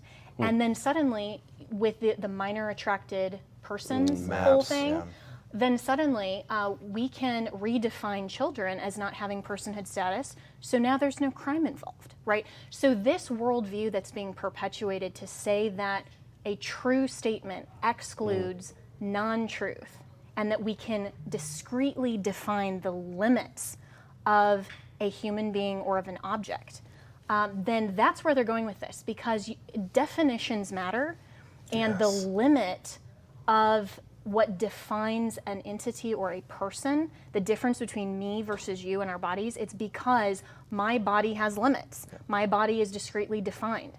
And they want to get rid and blur those lines because they don't want the law and morality to have clearly defined definitions. And how is this not an attack and just an erasure of women? Because This you're is talking what I about was just gonna say. feelings, you're just ovaries, you're just birthing people. What? This pisses me off so much. Honestly, every single time I see another clip of some far left nut job saying something like this, I don't know about you, Jenna, I can assume, but it is so insulting and enraging. You know, and then every single time I have someone on the left DM me or something and say, how in the world could you as a woman vote conservatively? You clearly don't care about women. You're a traitor to your own gender. And I'm like, what are you talking about? Like, you're literally blind, because your own side does actually want to erase the idea of what a woman is. Yeah. The only side that is actively instigating a war on women is the left, and the proof is everywhere. Absolutely, and they like to go back in history and say, well, you know, it was your side that didn't have the vote. And I'm going, well, wait a second. The 19th Amendment was ratified because we had women who stood up and promoted the right to vote, and that's great. But so what's very interesting is we're seeing very uncommon allies, where feminists are now turning against the woke transgender crowd. They're the TERFs now. Yes. Trans exclusionary radical feminists, I believe. And this is why we can't become so siloed into our allegiances other than being on the side of truth. And I think that's so important, to not confine ourselves to one baseline of this is my ally and that's my enemy, but to say truth is my ally and non-truth is the enemy. That's heat. And then we're going to transition into the border a little bit, because I know Drew Hernandez just talked about this on the front lines, but there was a great opinion piece posted by Tom Bensman of the Daily Wire, and there's been, obviously, President Trump was just a president of law and order. You know a lot about the law, gentlemen. And I feel like that's why you could really enjoy that guy. And then now it just seems like there's be whoever you want to be. We're just going to open up the borders, whatever. And we'll figure it out from there. And it's putting a lot of people in tough positions. But more than that, there's terrorists coming across the border. So when President Trump said Islamic terrorists are crossing America's southern border among Central American caravans in 2018, just about everybody lost their minds. They're like, I can't believe you'd say that and try to vilify these people. This is just a humanitarian issue, and they're just trying to get away from the atrocities of whatever government rule that they're under. And then so some of this Department of Homeland Security info, this first piece of information in this opinion piece, got this through the Fox News Freedom of Information. This was from the Freedom of Information Act. It said that between January 20th and December 27th, 2021, Border Patrol encountered 23 border crossing migrants who matched the FBI's terror screening database. Wow. It's so disgusting how the Biden administration currently is not pro-America first. And that is not just a slogan to people on the right. That means, like President Trump said, I am the president for all Americans. He's not the president of the world. But that's where all of these different policies, we can talk about them individually, but the reason that worldview matters and the reason that conservatism matters is because all of these things are contingent on recognizing borders, national sovereignty, recognizing that the Constitution protects rights for Americans, and the obligation of government is to our citizens first, not that we're a global community. And so all of these things are manifesting in policy that are actually very leftist, globalist agenda, and rather than looking at what the responsibility of government actually is. I know we don't really have too much time to go over the rest of this, but something I do want to touch on is a lot of people try to spin the Bible and Christianity into, and just even with this humanitarian issue. I know I just posted about this where you had VP Harris that said, I think the essence of loving thy neighbor is getting vaccinated. And then a lot of people now too, I think they just manipulate the minds of Christians and anybody that has a faith background. It says like, well, why wouldn't you take care of this? Like, isn't that what God's telling you to do? And I feel like you have a pretty good rebuttal of those kind of arguments. Yeah, well, Bible verses aren't fortune cookie statements. This is not something that you can take out of context and apply to life in some way to manipulate it. And unfortunately, some pastors do that as well. They'll take a verse and proof text it, take 2 or 3 words or one phrase in scripture out of the Bible, they'll build their own doctrine around it. We have to, as Christians, read the full counsel of God and understand that the Bible, like any other written document, has the author's intent, and the author is God himself. And so when politicians like to use these little quips, we have to say, well, in context, is that what this verse is trying to teach us? And we as Christians also need to make sure that we're not weaponizing scripture in ways that simply benefit our partisan policies. We need to make sure that we are always first and foremost teaching the truth and the gospel of the Bible. So what do you want people to know about law and order at the border then? With situations here, like the best way to actually love and care for people is not just having wide open borders. It's not good for the people that are crossing in, because obviously we got terrorists coming in, we have drugs, and it's hurting Americans. It's not helping either side here. Right, and the biggest thing that the left tries to push back and say is that, well, what about humanitarianism? Well, government, last I checked the Constitution, one of the powers and rationale is not humanitarianism. Now, individuals in the church, we can all be involved in a lot of humanitarian efforts, but what the Constitution requires of the government is to preserve and protect the rights of Americans, and that includes protecting the border. That's the reason Article 1, Section 8 says that uniform rules of immigration and naturalization are given to Congress. Why? To protect our borders. Article 1, Section 10 gives governors who are on the border the same ability to protect their border. Well, why? Because we have to make sure that the rights and liberties and freedoms of Americans first are protected by our own government. So don't get distracted by all these phrases and being guilted into saying, well, you're not humanitarian enough. Because again, just like it's not Florida's job to be the culture warriors, it's not the government's job to be humanitarian either. Boom. And we're going to keep you updated about what's going on with the border, especially talking about Title 42. That's going to be revoked at some point soon, it seems like, and we're seeing there's terrorists come across the border. Once again, we got drugs. We're going to keep you up to date with what's going on there. Hopefully we got some sort of law and order.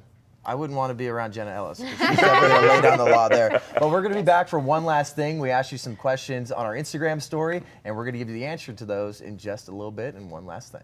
All right, guys, you have signed up, right? You've joined freedomsquare.com. If you haven't, why not? This should have happened a decade ago. How did somebody not think of this earlier? If you're a business owner, we have a business directory to promote your business to patriots across the nation. So if you want to buy American, if you want to sell American, we have a business directory. Whatever it is, go now. Join us in the fight for freedom.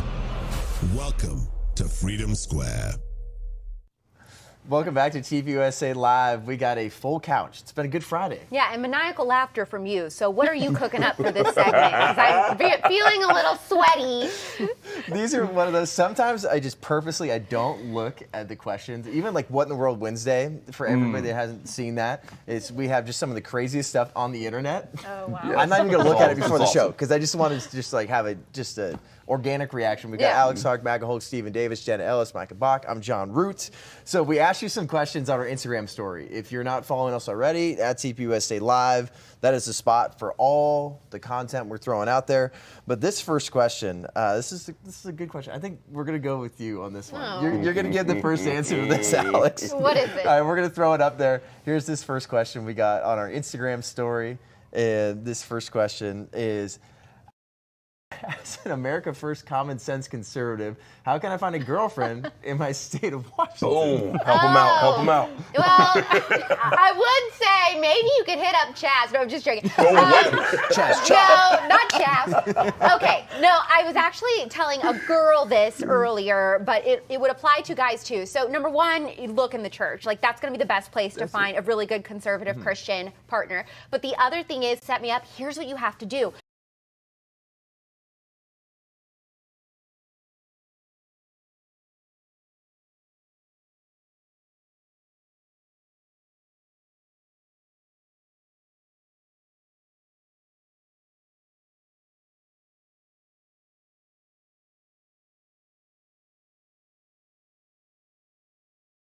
Across everywhere I go. I've even told, Charlie Kirk and Erica this too, like, be on the lookout for somebody for me, and here's what I'm looking for, and they know me very well. And so our mutual friend who knows me very well, said, hey, I met this guy, and I won't go into that story, but because he's watching right now and probably would be embarrassed. Let's go, Mike. Let's go, Mike. So, ladies and gentlemen, anyways, you got it. Yeah. So, oh my gosh. Mutual friends, I agree.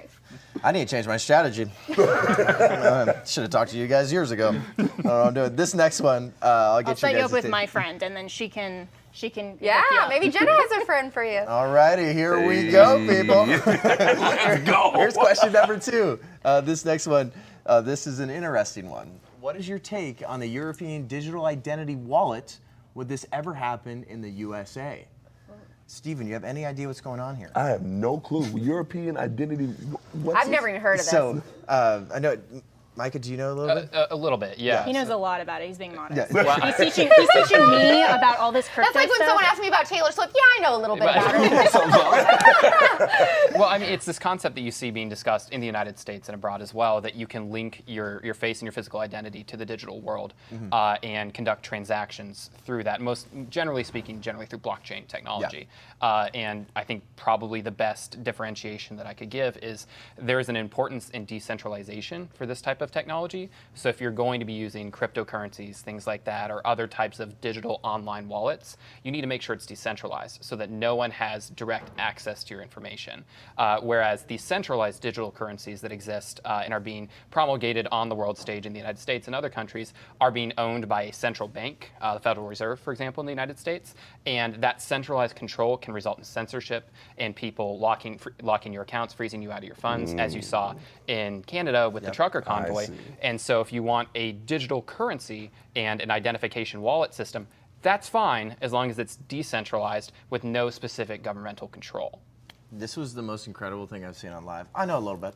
Here's the best explanation I can give for all of that. I told you he's being modest. He really knows. Very modest. Do you feel like this might tie into like an idea of like the social credit score that we see in China that they're trying to implement here in the States? Yes, absolutely. I mean, everything is digitized these days, right? So if you can centralize how people are spending their funds through a singular provider, whether it's a centralized government or other institution, you can track how they're spending their money. I think there was an economist at the World Economic Forum that said our goal is to know who spends what every single time. I've seen that. Yeah. And then this next question here. Obviously, we say it all the time. Socialism sucks, but they got a question about how long does it take to transition? How many years does it take for a republic to transition into a socialist country? That's a good question. It's like, well, what if that republic identifies as socialist? So it could be instantaneous, but it seems like, I mean, the clear answer would just be like, it really depends on the really quickly. I mean, we saw how the vaccine mandates and all of the lockdowns and everything happened so quickly that if we are not vigilant to preserve and protect our Constitution in every issue, it's not just as Reagan said, that liberty is one generation away from extinction. It is one election. It is one issue. It is one bad policy away from extinction. And that's why everyone who cares about this country has to be an involved and engaged citizen. And this final one here, I definitely don't have an answer for it. So hopefully somebody on the couch can answer this. Check out this last question. We've been all over the map here with these questions from Instagram. What's the Krabby Patty formula? I think Alex. I know what it is. What in the world is a Krabby Patty formula? The Krabby Patty formula Is that SpongeBob? Yes. Okay. Oh. And remember, Yes. the Krabby culture, boom. Listen, 30 seconds, the break Krabby it down. Patty, the Krabby Patty formula is crab meat. And that is why Mr. Krabs is so weird about it. He's eating his own. It's a cannibalism thing. Let's and the go. Krabby Patty formula is that secret thing. You know, they keep it in the vault, and Plankton always tries to get the Krabby Patty formula so he can make money and sell Krabby Patties. But the truth is, the dark truth of SpongeBob, the dark joke, is that it is crab meat. This is like Edward Scissorhands. Yes. Literally, but for kids. Where was this? Where was the outrage against SpongeBob? Like, I know. This is terrible. SpongeBob. Yes, cancel That's SpongeBob. I've only seen one episode of SpongeBob, so I don't even know. Oh, you're missing out. This many, okay? So trust me, I understand. So I'm really glad that MAGA Hulk Stephen Davis and I were really helpful with these questions. Let's go. But this has been great. Everybody, thanks so much, Jenna. Thank you. Thanks for being here. See you guys on Monday.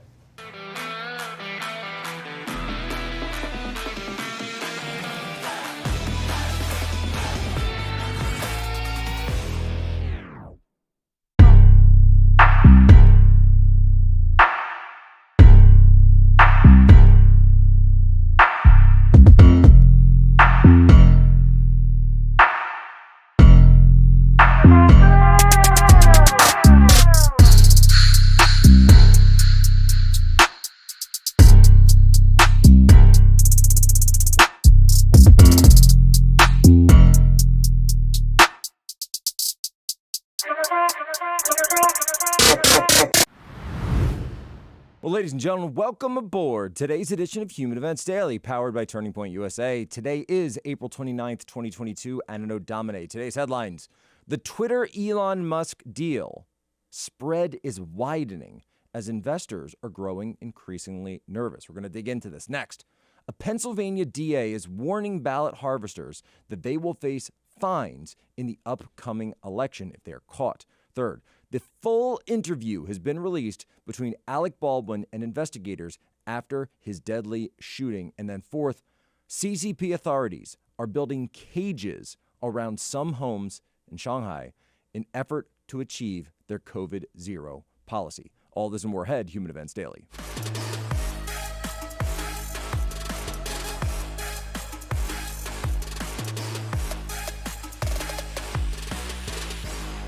For sure, it would be very problematic if I was consuming, billions of dollars a year in personal consumption. But that is not the case. In fact, I don't even own a home right now. I'm literally staying at friends' places. If I travel to the Bay Area, where most of Tesla engineering is, I stay in I basically rotate through friends' spare bedrooms. I don't have a yacht. I really don't take vacations. Is the Elon Musk Twitter deal about to collapse? Is this about to fall apart? So that was Musk. You just heard him talking about the fact that he doesn't live in a house. He's couch surfing. He's out there like I was when I was in college. No. Keep in mind, I wasn't couch surfing. All right, those were very nice couches. No, but the idea being though is that a lot of Elon Musk's paper a lot of his money is on paper rather, and so that's why you also saw last night that he sold something like, and we're getting the final number still, but around $4 billion worth of Tesla stock. Why? Because he needs cash. He needs cash on hand for all the deals that he's doing. He's very, very leveraged. And Bloomberg has the story up as well, where they're essentially talking about this from the perspective of they're looking at the Twitter stock. They're looking at the fact that Twitter stock has gone down since the announcement. It was hovering around 48, might be going even lower. The question is, okay, if he's coming in at 54, what happens if the stock continues to go down and goes down to the point where the spread between what he's offering and what the company is currently worth is too high? Will he stick with the deal? Now, if you've been watching War Room over the past couple of days, I've been going on with Steve Bannon, and Steve has a very contrarian take on this. We've been getting into it a little bit. We're having a healthy back and forth, if you will, about whether or not this deal will happen or whether or not the deal will happen as currently constituted. And I think a lot of people, the way Steve came across initially when he said Elon should drop the bid, and the way that Steve, constantly does, he came out and said Elon should drop the bid, he should walk. But he didn't mean that he should walk completely. What he meant was he's offering too much money because Twitter as a product is completely broken. Now, take away Twitter's value as the information warfare machine of the left. Of course, we know that's what it is. But if you look at just the economics of it, and if you look at just the fact of its daily active users, you realize you got an issue there. And that's why, if you notice, and Tim Pool has the this story up as well, that Twitter admitted that they overstated their numbers in terms of how many daily active users they have. That's why they're pulling the ban hammer off all of a sudden, because everybody is putting them under scrutiny, and they know that when this deal is being done, all the lawyers are going to come in there. They got to open the books. They got to open all the books because now they're going into their due diligence period. And Elon's team's going to come in there with serious architects, serious engineers, and they're going to be looking under the hood of Twitter, and they're going to say, yo, hold the phone. You have all these people banned because they said learn to code, or because they said, they said Richard instead of Rachel for somebody, right? They said William instead of Leah, and you ban them for this. That's why you're seeing these massive floods of conservative accounts being reinstated, because they are coming back online. And it's not a political thing. That's the thing. It's not, it is political, but it's not political. It's political because Twitter made it political, because they're the ones who artificially kicked these people off. And that's why, by the way, they're going around in media now saying, oh, it's just organic growth. It's organic growth. Yeah, it's organic because it's real people that you kicked off for expressing a political opinion. So Bannon's point is that Musk should walk, let the thing collapse, have the board fire the entire C-suite, these people who are crying around there that Elon's coming in, tank it, and then come in and buy the whole thing at a discount. That you should nuke it and then drop down. But my point was, if you do that, does that not open it up to potentially someone else coming in with an offer of their own? Someone else who may be not as interested in supporting freedom of speech as Elon Musk is. As currently constituted, this deal is not expected to close until much later this year. So we'll see, folks. We will see. For me right now, I'm just going to lay my card on the table. I want Elon to get this thing, and I want it to go private. I think that's the best option available at the moment. You see what's happening also with the masks. They want the masks to start because they want it for the election, JD. They want the masks on, and they want those mail-in ballots where they can cheat like hell. They're trying to figure it out. Well, a district attorney in Pennsylvania, ahead of the upcoming May primary, has issued a pretty big statement, a very bold statement, one that for some reason we didn't hear anywhere in 2020, but we're hearing it now. Lehigh County District Attorney Jim Martin says that multiple ballot voters could face fines of thousands of dollars and up to 2 years in prison if they are caught breaking the law in Pennsylvania. Well, what's the law? The law in Pennsylvania is that ballot harvesting is illegal. So you remember the ballot harvesting, the drop boxes, people showing up in the middle of the night, putting in reams and reams of these things? It's illegal. It's always been illegal. Dinesh D'Souza has a video coming out about this. Here's what the DA said. Ahead of Pennsylvania's primary election in May, Lehigh County District Attorney Jim Martin warned voters, this is from justthenews.com, that submitting a ballot other their own could result in prosecution. The DA's office said in a news release that according to state law, a voter may only submit their own ballot via the mail or a drop box. In a letter to the election board, Martin suggested that more prominent signs must be placed on or near drop boxes explaining that if voters submit ballots other than their own, they could face up to a $2,500 fine, $2,500, or up to 2 years in prison upon conviction. He also said that county detectives will be monitoring surveillance video of the drop boxes during the primary. It's coming up mid-May, May 17th, I believe, so that any persons identified as depositing more than one ballot envelope may be prosecuted and face the penalties set forth in the election code. And this follows, by the way, a report that came out back in April that said at least 288 people deposited more than one ballot at 5 area drop boxes from October 18th and Election Day of November 2021. So that's last year's election. Look, understand what's going on here. And Human Events Daily, I'm going to tell you, I can preview this a little bit. We're going to have an exclusive on this because this report that they're talking about, we're going to get for you. We're going to get this report. It's 22 pages long. It's a memo written by the Lehigh County District Attorney's Office. They hired detectives to actually go in and watch the video.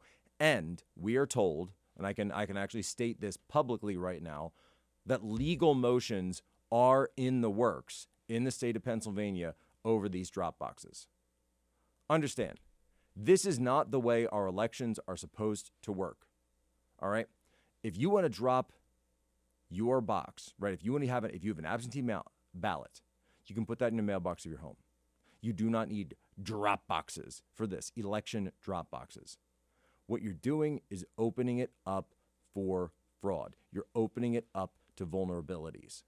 Ballot harvesting. What is ballot harvesting? That's when you pay someone to go around collecting ballot after ballot after ballot, and then they put it in a box and it goes off. The problem is that when a lot of these people are hired, they get paid a commission based on how many ballots they are able to turn in. That creates a false incentive structure. And the problem is that once those ballots get into the system, they become separated from the envelopes. And once you've got these ballots that came in via harvesting separated out, they're mixed in with the ballots of everybody else who put in on their own personally without this illegal process. You can't do anything about it because they're already commingled. They're already commingled at that point. So these hundreds of ballots, just from what they're able to see from review during a municipal election, which obviously the turnout isn't going to be anywhere near as high as it would be in a midterm or certainly not in a presidential, in a swing state like Pennsylvania, a state that came down to just a couple of thousand votes in 2020. This is a huge problem. And in 2020, you notice, where was Josh Shapiro, the Attorney General, on any of this? Where are the people in the city of Philadelphia or counties like Montgomery County, Chester County, Delaware County, Bucks County? Where were any of them on these ballot drop boxes? It's not how it's supposed to work. It's election day, not election week. Let's talk a little bit about how it should go. It's election day, not election week. If you don't have a pressing need to not be able to go to the polls, if you don't have a medical issue, if you're not homebound, you're not in the military, then you can go to the polls and vote. And that's what you ought to be doing. One man, one vote. That's the way it works. And by the way, there ought to be voter ID for every single person. The French do this. They just had their election, no problems, got the answer one day. Right? They do a 2-round thing. But they got the answer that night, who won. Everything was counted. It was very easy. So if the French can understand this, why can't we understand this? You go to vote, you show your ID, it's all one day, boom, done, you move on. Everybody knows that's how the system works. That's how it's always been. But because of COVID, they started changing things around. They say, oh, it's modern times, we can do this. No. Traditional elections. Secure, safe, and valid. So can you describe to me what those clay-based rounds look like? They look like a bullet. What colors? They're gray. They look exactly like a little brass head and a brass base, packed with something, I'm assuming, and then the head to look like a bullet. So cosmetically, you see that in the cylinder. The other rounds you shoot have it's the base with the pin. This comes up, this comes up, and it's a round like this. And if you look at the top, if you're looking down at the bullet with the not the pin down here, the top of it, if you look at it's folded in almost like it's like a like a dumpling, like a pinch type. Exactly, it's like a folded up thing, and the char and all that stuff goes boom. So if There's no projectile there. For the 2 weeks I've been shooting, it has been empty. We haven't had one problem. And you have you physically checked that, or just by her telling you? She announces to me that it's clean. Okay. The full interview is out. Alec Baldwin and the police. And folks, this is why you don't talk to the cops without a lawyer. Look, if they show up at your house or if you get any inclination on this, I'm not talking about if you just get pulled over, all right? You get pulled over, by the way, here's what you do. 10 and 2, yes, sir, yes, ma'am. 10 and 2, yes, sir, yes, ma'am. That's what you do. That's, you want to talk about the talk that you ought to have with your kids? That's the talk you have with your kids. 10 and 2, yes, sir, yes, sir, yes, sir, yes, ma'am, yes, ma'am, yes, ma'am. That's what you do. Don't fight them there, fight them in court if there's a dispute. But when it comes to stuff like this, Alec Baldwin, what are you doing, buddy? You don't go in there and talk to the cops thinking it's going to be some buddy-buddy thing. And even if you think, by the way, that those officers aren't necessarily going to be the ones to pin this on you, understand that it's the first one of the Miranda rights, right? What you say can and will be used against you in a court of law. So Andrew Branca over at Law of Self-Defense blog, lawofselfdefense.com, put together this fantastic analysis after the full interview came out. I highly encourage you to go and watch it. He does a video you can do. You can read it on his blog, or you can listen to it podcast form. You know me, I'm a double speed podcast guy, 2x, all the way through. I checked this analysis, and the key point here is that Alec Baldwin, in that interview with these officers, who at the time, by the way, doesn't seem to realize, I actually don't even think he knows yet, that Helena Hutchins has been killed. He doesn't even realize that she's dead. He thinks that it's just an accident. They ask him, do you know the difference between a live round and a dummy round? Do you understand? And he walks you through chapter and verse. There's the ceramics. There's ones with squibs and false tips, etc., etc. Knows what a live round looks like. Okay. Did you check yourself? Well, I was told. Did you check yourself? He didn't. They got him on tape admitting that he didn't check and admitting that he knew the difference. Criminal recklessness, right there. And criminal recklessness, as Branca analyzes, is the standard for probable cause for involuntary manslaughter. Now, at this time, we do not have evidence, right? And Viva Frei and Tim Pool have their theory, how Alec Baldwin likes to snap. He has a propensity for this. But this is involuntary manslaughter. There's no actor exemption. And I see people keep constantly arguing this, that, well, he's an actor and he's on a set and someone's holding us. No. If you get behind the wheel of a car and someone tells you, hey, there's no gas in the car, you're good to go, and you hit that ignition and you hit that gas pedal and the car goes forward and strikes someone and hits them, you can't walk into the court and say, Your Honor, I didn't know there was gas in the car, right? No. That's an inherently dangerous instrument. And if it was a car, we would laugh about it. But when it's Alec Baldwin and the Hollywood industry that New Mexico wants, they want Hollywood, they want Better Call Saul, they want Breaking Bad, millions of dollars, jobs, they want that investment.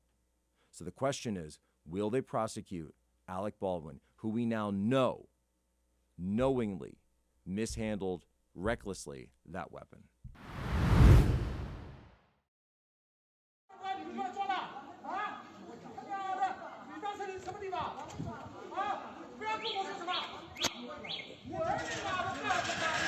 It's truly amazing to me that we don't see billboards, ads, when you go to check out, you get a little, hey, do you want to give some money?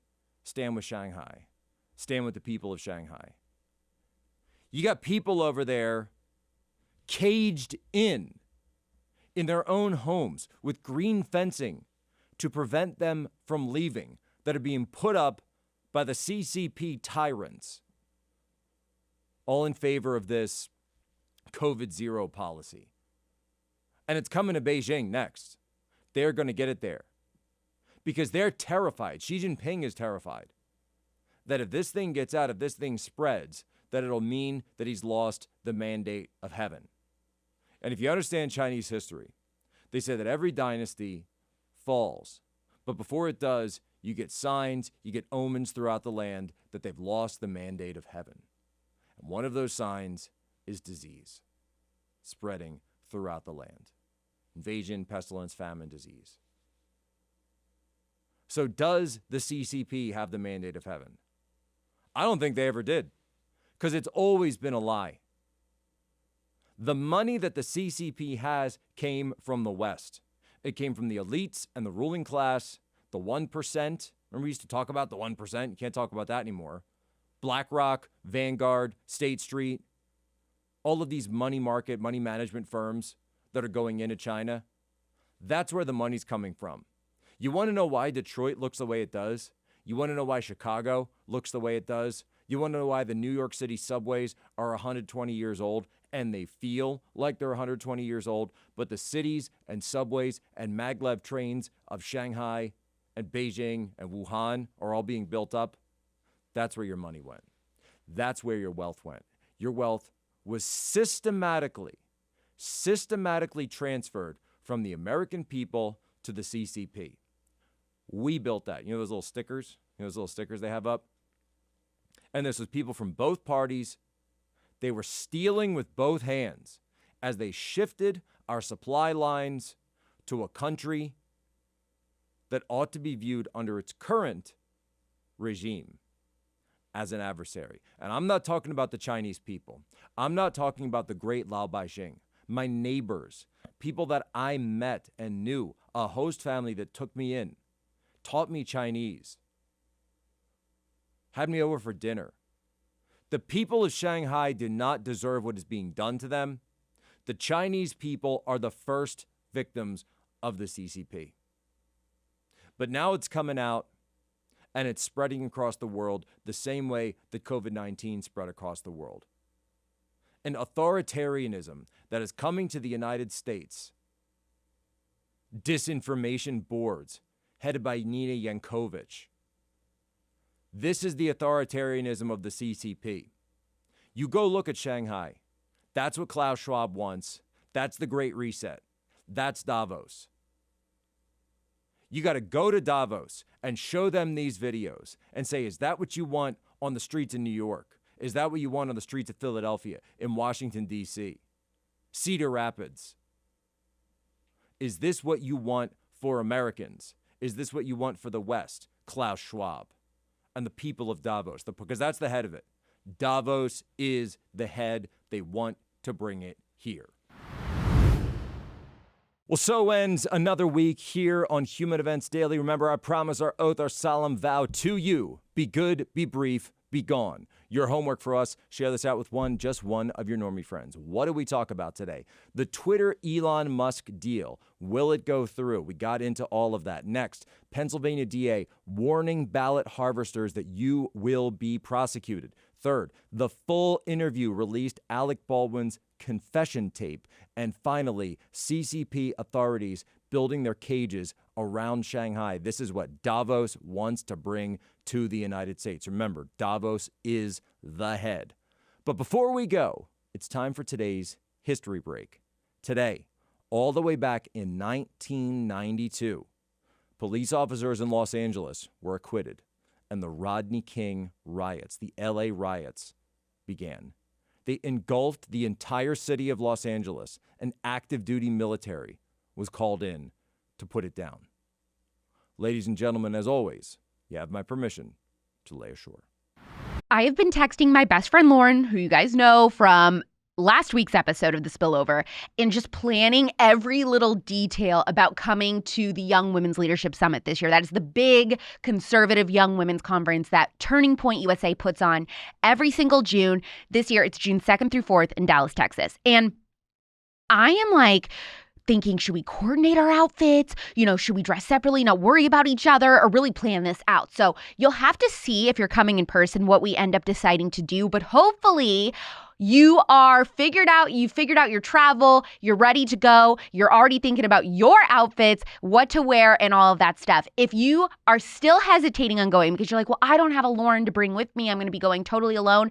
I went totally alone my first YWLs in 2018. So do not hesitate. You have not that much time left, okay, to get signed up for this. So go to tpusa.com/YWLs. You can get 25% off your ticket with code POPLITICS. That's tpusa.com/YWLs, code POPLITICS. Today's episode depicts graphic descriptions of gun violence and suicide. Listener discretion is advised.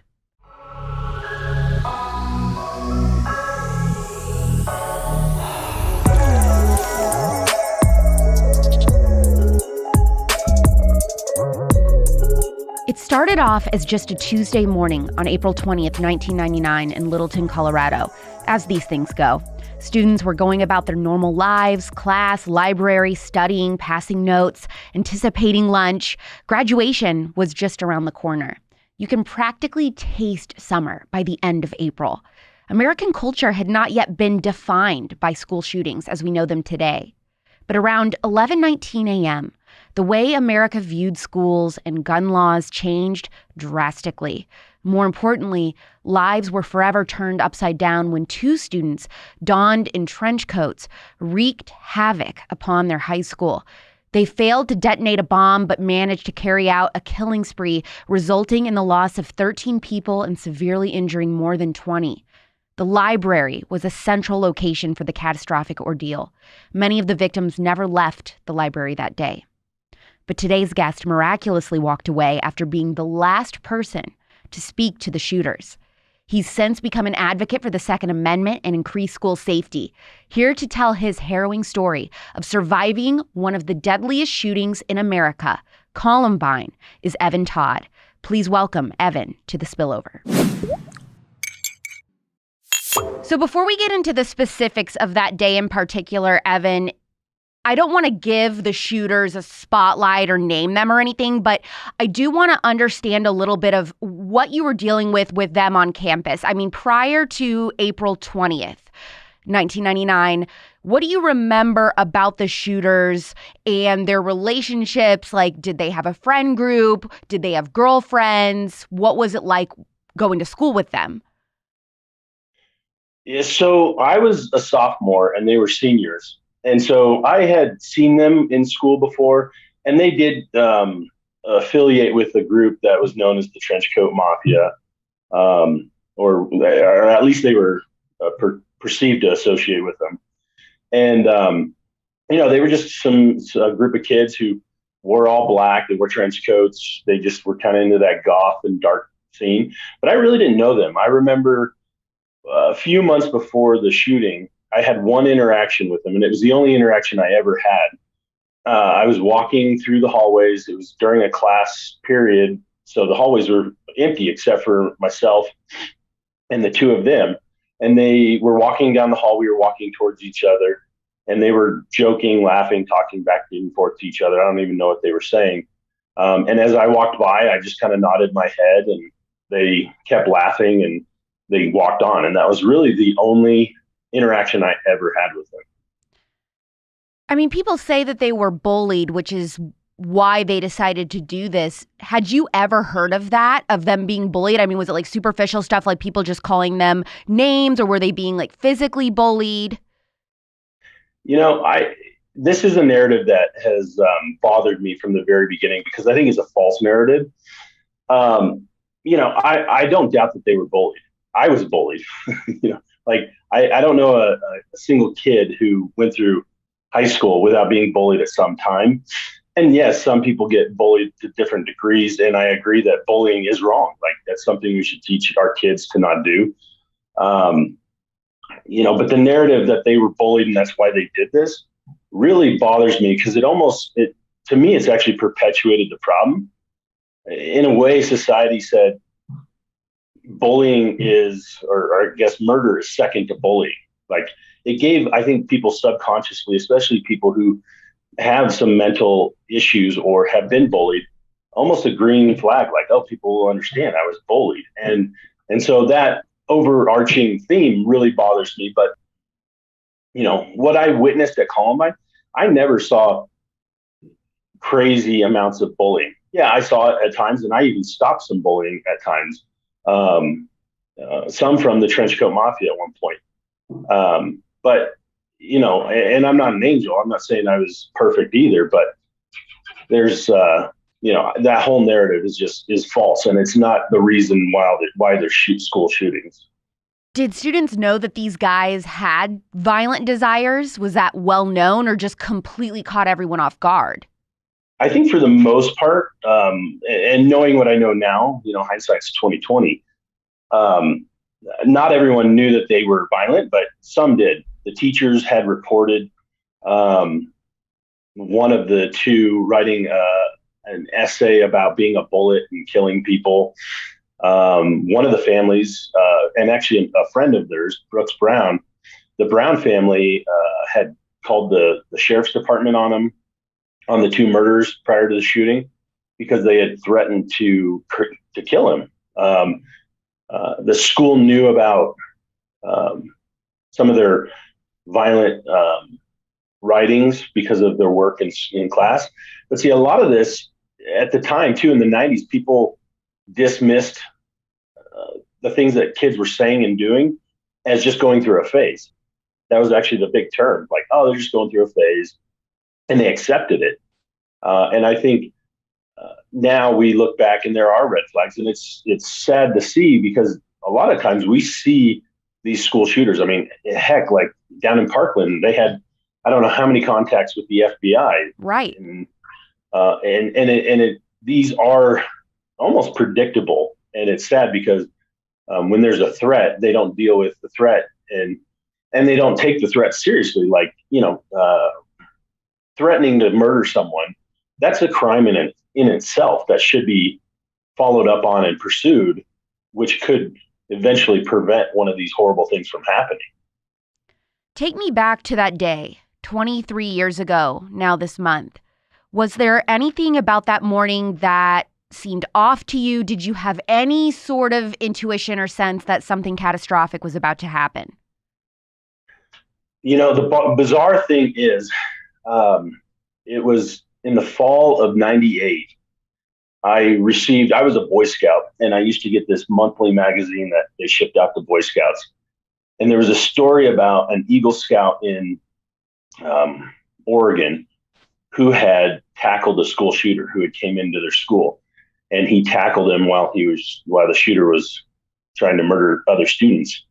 And I remember reading that story thinking, oh my God, like, who would go into a school and shoot someone? That was the first time that scenario had ever been on my mind.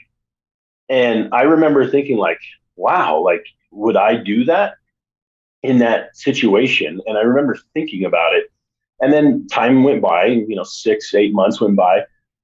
And on that day, I was actually the only one standing up in the library for two reasons. I had a chair. I was holding a chair thinking, well, if he comes, this is all I have. I'm going to try and whack him because when it first started, I only thought there was one shooter instead of two. And I also felt trapped. So I knew that if I was standing, I could run in either direction. There's two exits out of the library. So it was something that I had thought about mildly, but I never thought it would happen in my life. And so you end up in the library like you're describing, which is where this all takes place, and actually the most people were injured and killed in the library where you were. And so were you in there just by a horrible coincidence that you had just randomly chosen to go into the library that morning, or were you supposed to be in there for something? It's actually kind of a funny story. It's partly because I'm a procrastinator, and I had a report due that afternoon for one of my English classes, so I had to finish writing that. And then secondly, I was also a goof off, and I had gotten in trouble a few weeks earlier, and our lunch period was kind of split up into sections. And because I had gotten in trouble, my football coach asked me, he said that you have to go up to the football field at lunchtime and do, I think we were doing 2 miles of running, and me and another classmate. And so we were supposed to meet him up at the school track at lunchtime to, do our punishment. And we were hiding from him that day because we didn't feel like, we didn't feel like doing it. We thought, well, we can go to the library, we can do our report. He won't look for us there. And so that's why we were there, me and one of my friends. But yeah, that's where most of everything that happened, most of the people who were injured or murdered, the library was the epicenter. In the library, could you hear other gunshots going off around the school, or was it you had absolutely no idea until they came in? Yeah, it was just a little after 11, and we heard this loud explosion. And I remember hearing it, and I looked out the windows of the library, and I saw some smoke coming up. And the first thing I thought of was a car crash, because that's kind of what it sounded like. And so I got up to look at where the smoke was coming from. I later learned it was a pipe bomb that had gone off. And as I'm looking out the window, I heard gunshots. And I had heard gunshots before, being a Boy Scout, and had shot in guns before. And that's when it just kind of struck me like, this is not normal. And I remember looking around the library at people's faces, and some people were oblivious, still laughing, not paying attention. But you could see that some people had recognized something wasn't right. And you could see that there was a lot of confusion and fear. And so we heard the gunshots outside. They moved in towards the school. We could hear them echoing through the hallways. And the library, there was one door that went to the hallway, and there was one door that went to the outside of the school. And they were both open. And because of the echo, it sounded like the gunshots were coming from all around us. So no one at that time left the library because we felt like we were surrounded. But as they got closer, a teacher ran in, Patty Nielsen, and she was bleeding from her shoulder. And she said, "Everyone get down. There's kids with guns. Get under the tables. Get down." She ran over to the librarian's desk, which was pretty close to where I was at, and she called 911. And as she's telling everyone to yelling to get down, we could hear the gunshots closer in the hallway. And I was standing behind a pillar, and I looked around the pillar, and one of the two murderers was standing in the doorway. We made eye contact, and he lowered his rifle and pumped around and shot. And as he was lowering his shotgun, I started to jump. And as he fired, I was hitting the lower left side of my back. And I landed behind this Xerox machine and a desk, and I hear two more shots just go over my head. And it hit the desk in front of me, and it blew shrapnel and ricochet back into my face and my neck. And that's when they came in. What were they saying when they were walking into the library? Well, they did. They yelled, "Everyone get up." They talked a lot, actually, in the library. They talked a lot, and they laughed a lot. They mocked people.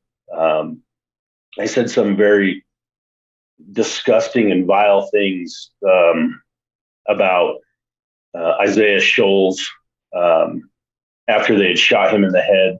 And he was an African-American student, right? Yeah, he was. And he, they said, "Look at this inwards brains." There were people who were pleading to God, praying to God, and they mocked God. They laughed at it. They questioned people why they believed in God, if they believed in God. And at times their conversation went down the rabbit hole to one point. They even said that they were God. It was bizarre because there was laughing and hooping and hollering, and then there'd be just outbursts of rage. And in between all this, they were just walking around, shooting people at random, murdering people execution style. And that went on for around 7.5 minutes. Was anyone trying to talk to them, or they were just totally silent, praying that they were going to not notice them or come up to them? Some of this I've learned from, after the fact. During the shooting, I did hear people pleading, no, no, no. People crying out for their parents.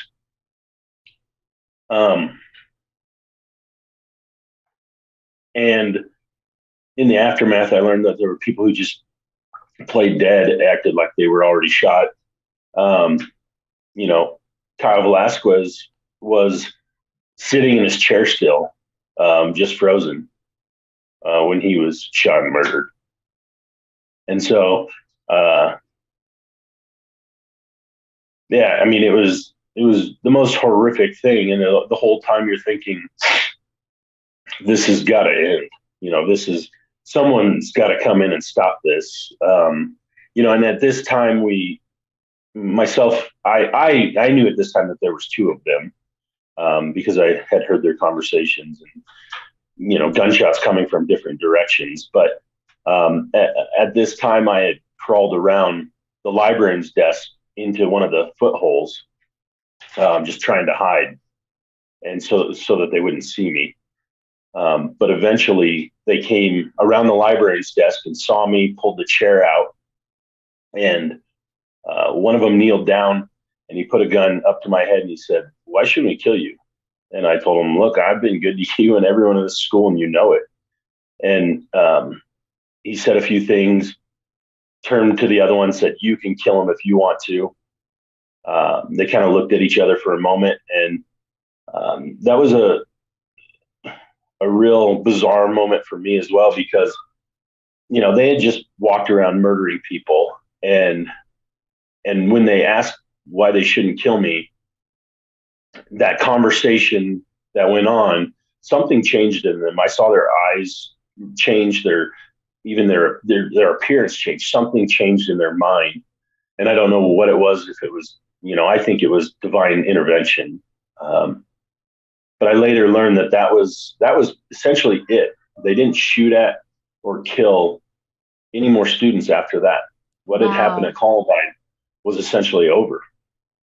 They walked around the school. They actually looked into classrooms, into the doors with windows, and saw students, and students saw them, and they just kept walking. They went down to the commons, our cafeteria, and they tried to blow up the propane tanks that they had brought in, and were unsuccessful.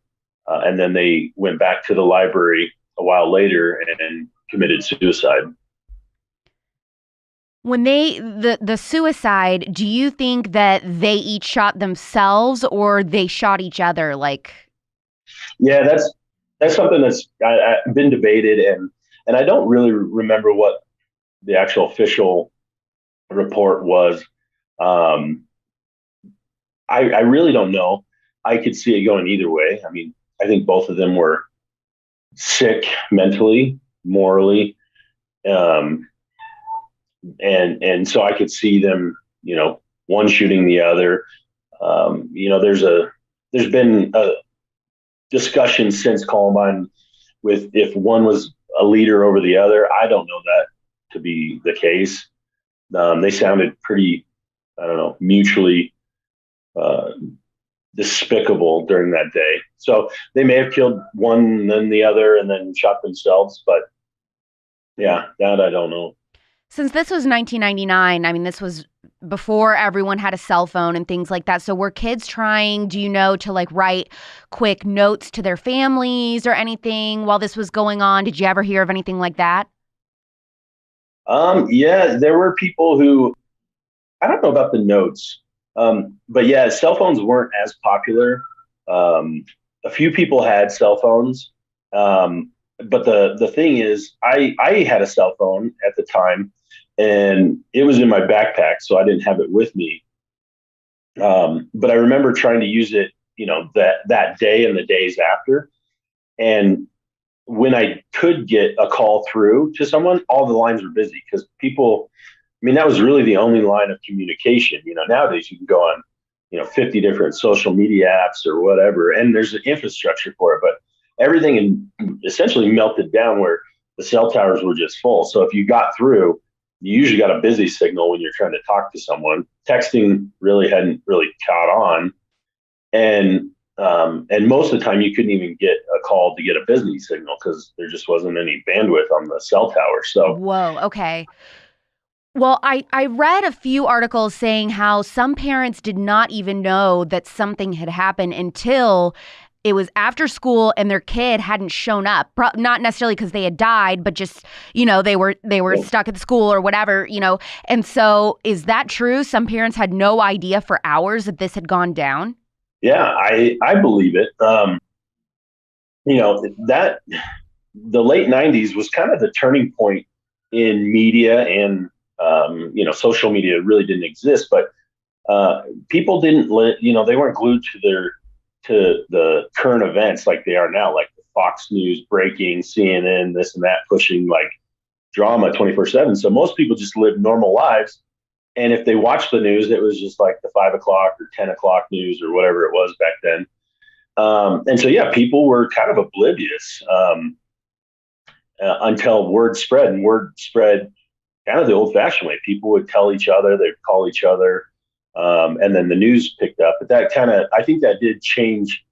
That was a change in media itself, because, by the time I had gotten out of the school, the news cameras were on the corners of the neighborhoods, the local ones at least. And so, and they were streaming it through to CNN and Fox News, who were airing it live. And I think that was kind of one of those turning points where people, were watching, not just hearing about something that had happened in the retrospect, but they were living through a tragedy. And this came, full circle come 9/11 too. People watched as the second plane hit the towers, and they just watched tragedy unfold instead of hearing and learning about it. Yeah, I was 6 years old when Columbine happened, and it's the first major tragedy that I remember watching on the news in my life. Yeah, I can relate, because I think the Oklahoma City bombing was that for me. I think I was maybe 10, and we didn't obviously watch it live, but I remember seeing the reports going on the TV all afternoon once I got home, and then there was the manhunt, and that was really kind of one of those first things where I was witnessing current events unfold live, and that was kind of bizarre. It's no secret that what we're doing here at Turning Point USA with shows like The Spillover and Politics, it's really exciting. And so I get asked all the time if we're hiring. So you want to know what it's like to work with me?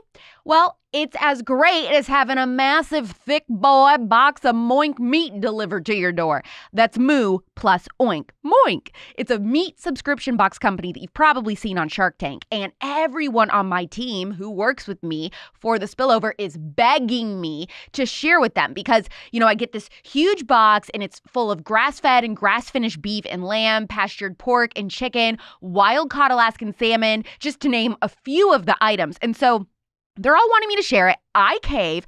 I give some salmon to one of my producers for The Spillover, and guess what?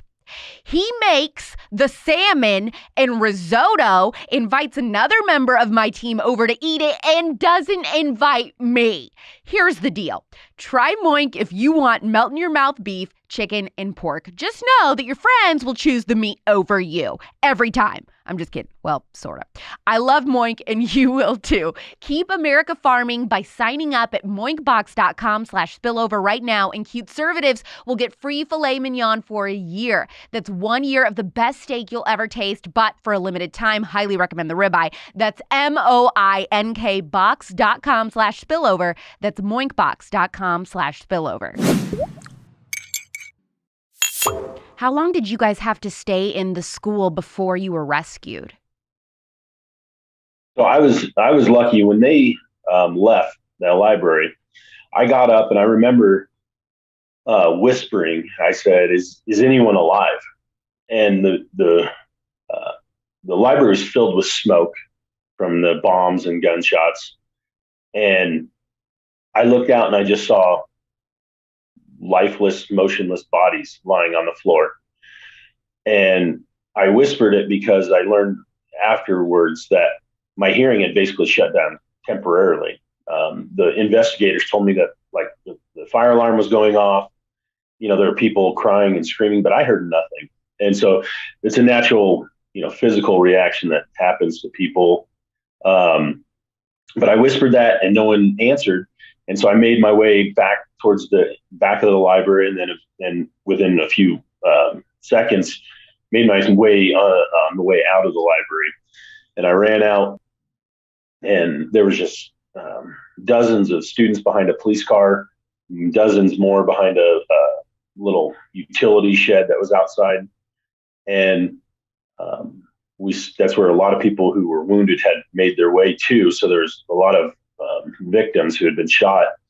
And we started transporting the people that could to a nearby cul-de-sac in a neighborhood that backed up to the school. And eventually I ended up making it from that cul-de-sac to a friend's house down the street to my parents' house, which was just a neighborhood away. And then I made it to the ER after that. But the ambulances, we prioritized for the people who were really bad. But one of the miracles that day that I learned too was that every single person who was shot who made it to a hospital survived. Oh, wow. Yeah. And so that's one of the things that I've learned since then is, the medical response in a tragedy like this is huge. If you can stop the bleeding, stabilize victims, and help get them to the hospital, the chances of survival just grow exponentially. So that's one of the things that I do these days is I advocate for armed teachers. There's a lot of things, but also to get people medical training so that if they're ever caught up in something such as this, or, even an accident on the playground or a car wreck, if you have the basics, first aid skills to help stop the bleeding, you can save someone's life, because modern, medicine is just miraculous in how they can recover patients from trauma. Absolutely. Yeah, it's incredible what you do and what you've been advocating for and just your activism, which I do want to get into. I have a question, which is, it's crazy that I'm having you on because this was just a mutual friend of ours reached out to me. She's like, this is the month anniversary of Columbine. You've got to talk to my friend Evan. And I was like, oh my gosh, yes. So we kind of made it happen so that your episode could come out now this week, within April. And I had just been talking about to my followers on Instagram, Cassie Bernal's story. And I remember being a young millennial growing up in church. My youth group was all reading She Said Yes. There was a huge culture thing in church in the early 2000s was talking about her story and then challenging students. If you were in this situation, would you say yes if somebody questioned your faith? And that was like a whole thing. And then, I'm like 9 years old thinking, would I say yes, if I was in this situation and stuff. So then I found out that there is a whole controversy about this book and that allegedly, it was another student, it wasn't even Cassie, who had said yes when the shooters asked her about her faith. And so can you just explain this and what the controversy is and what the truth is? So I'll tell you the facts that I know, because I don't even know if I know the truth, to be honest. And I was there. I heard many people pleading and praying to God. I heard people who had been shot saying, oh my God, oh my God, oh my God. And I think that kicked off a lot of the conversation from the murderers as to all the God questioning and mocking, why do you believe in God? And they said some very despicable things. And so I heard a lot of conversations and I heard a lot of people respond to things. And so at this time, I was listening under the librarian's desk. I didn't see what was going on at that moment. And so, and I didn't know where the different students were who were in question until after the fact. And I couldn't tell you from just my, like triangulation of where the sounds were coming from of who was who. And so I really don't know, but I don't doubt that I don't doubt that Cassie Binall, from my perspective, said or didn't say what she did. And I don't doubt that there was more than one student who did that as well, because I did hear several conversations on that line. So that is kind of a tough one to answer, and I don't know if I could. I read some reports that allegedly some police had hesitated to come in into the school longer than they should have. Would that be fair to say? Oh, it's absolutely fair to say. And I actually was involved in a lawsuit pertaining to this because there were officers there was a school resource officer who had engaged him outside. And when they went in, he did not follow suit.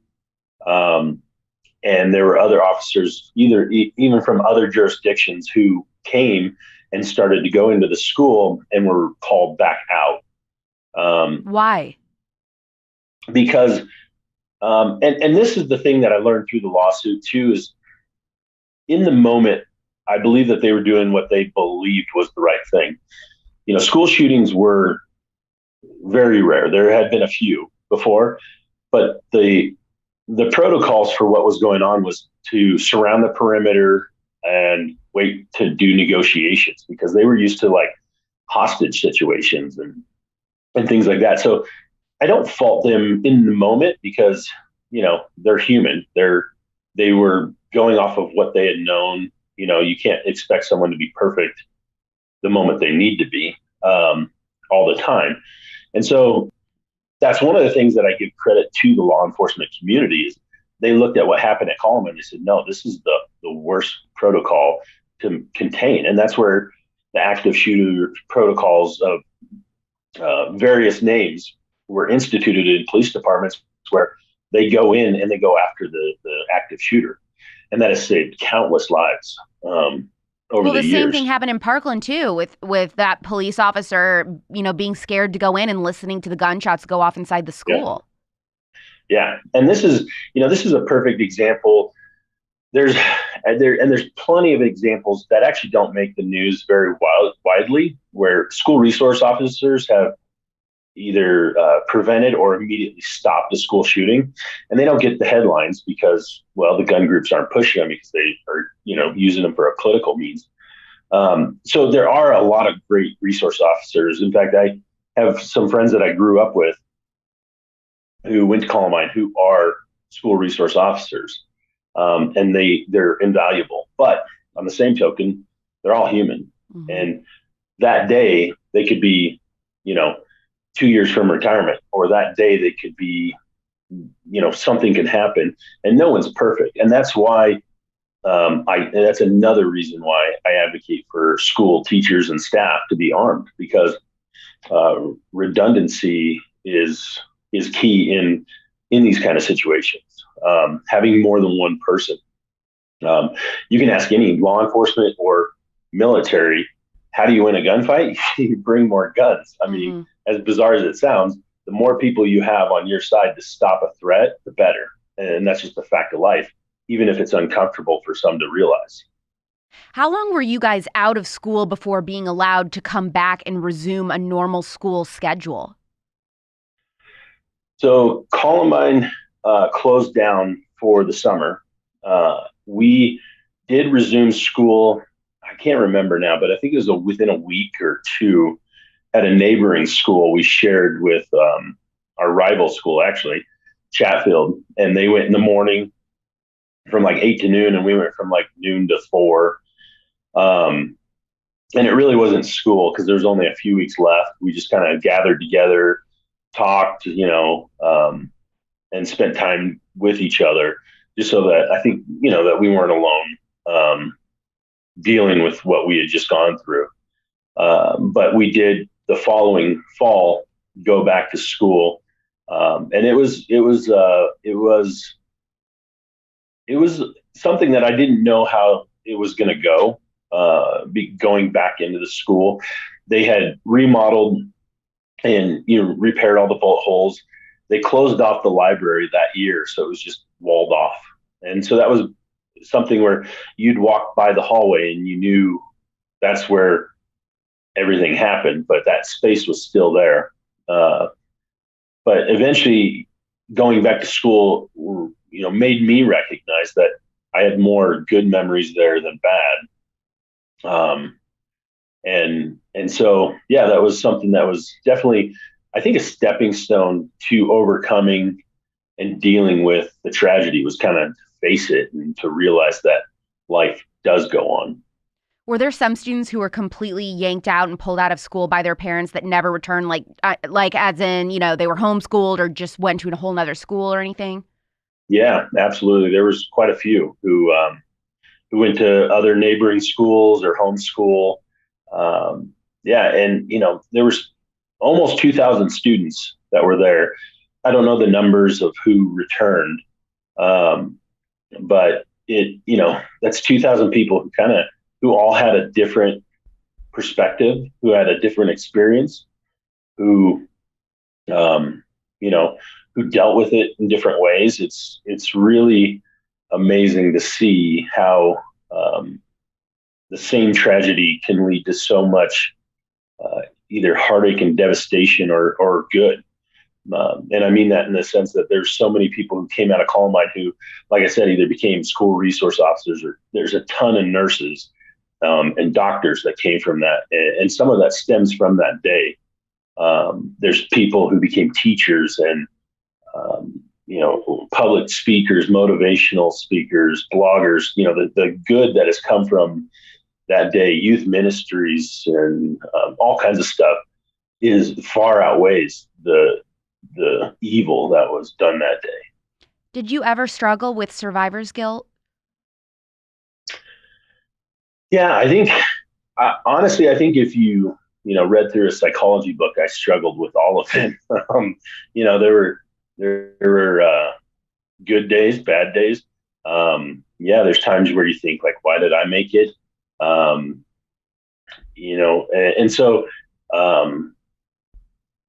it's something that I think you just have, no matter what it is, whether it's this, a school shooting or the loss of a loved one or any other kind of traumatic event.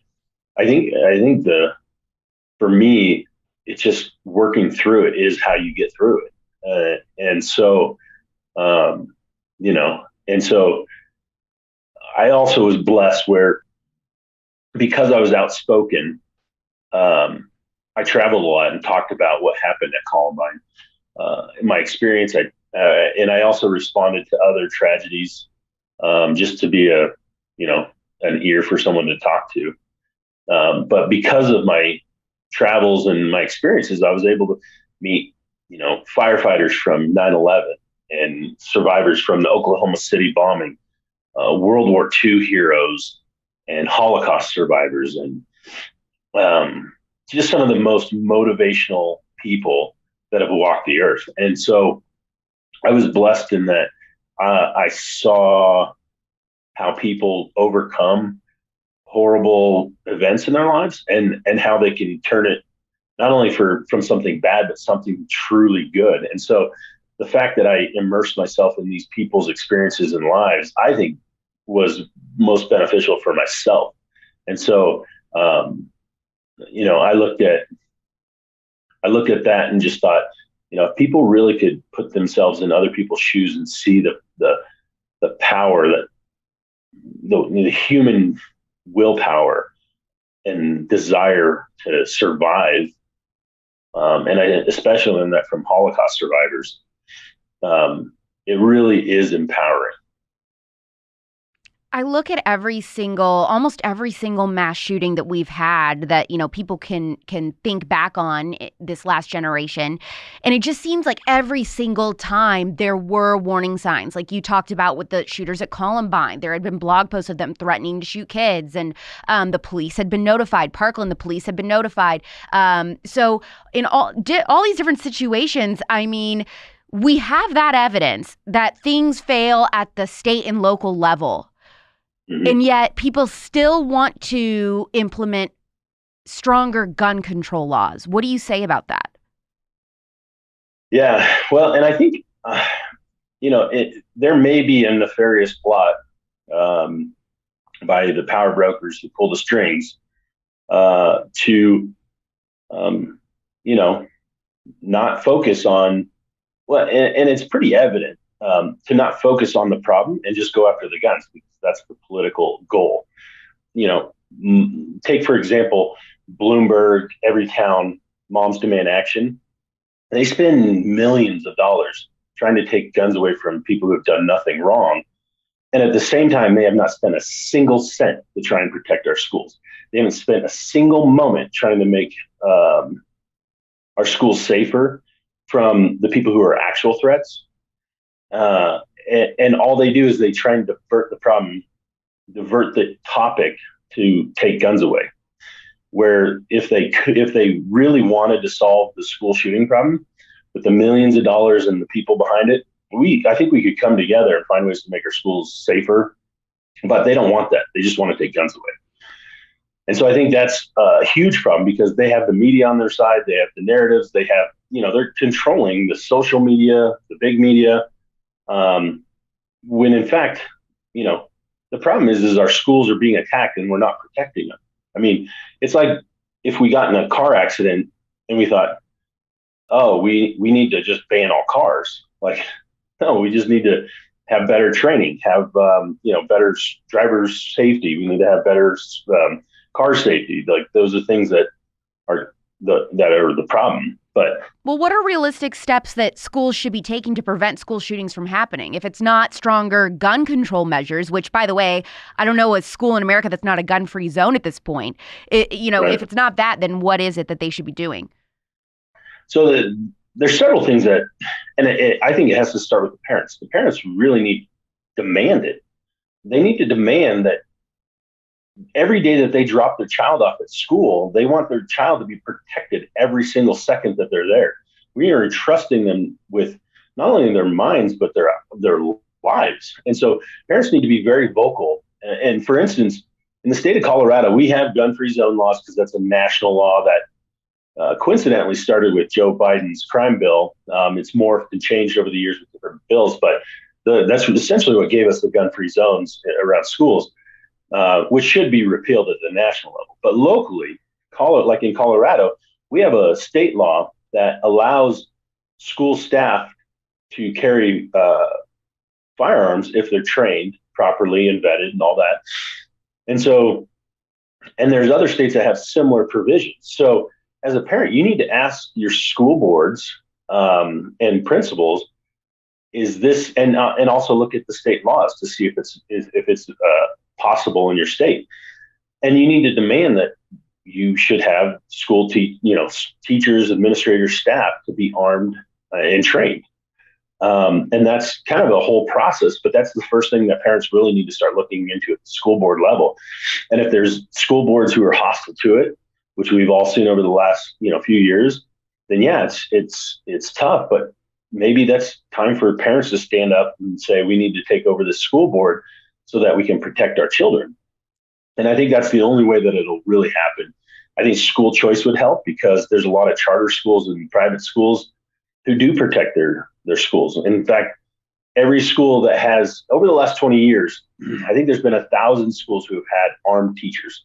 Not a single school shooting there. Not a single one.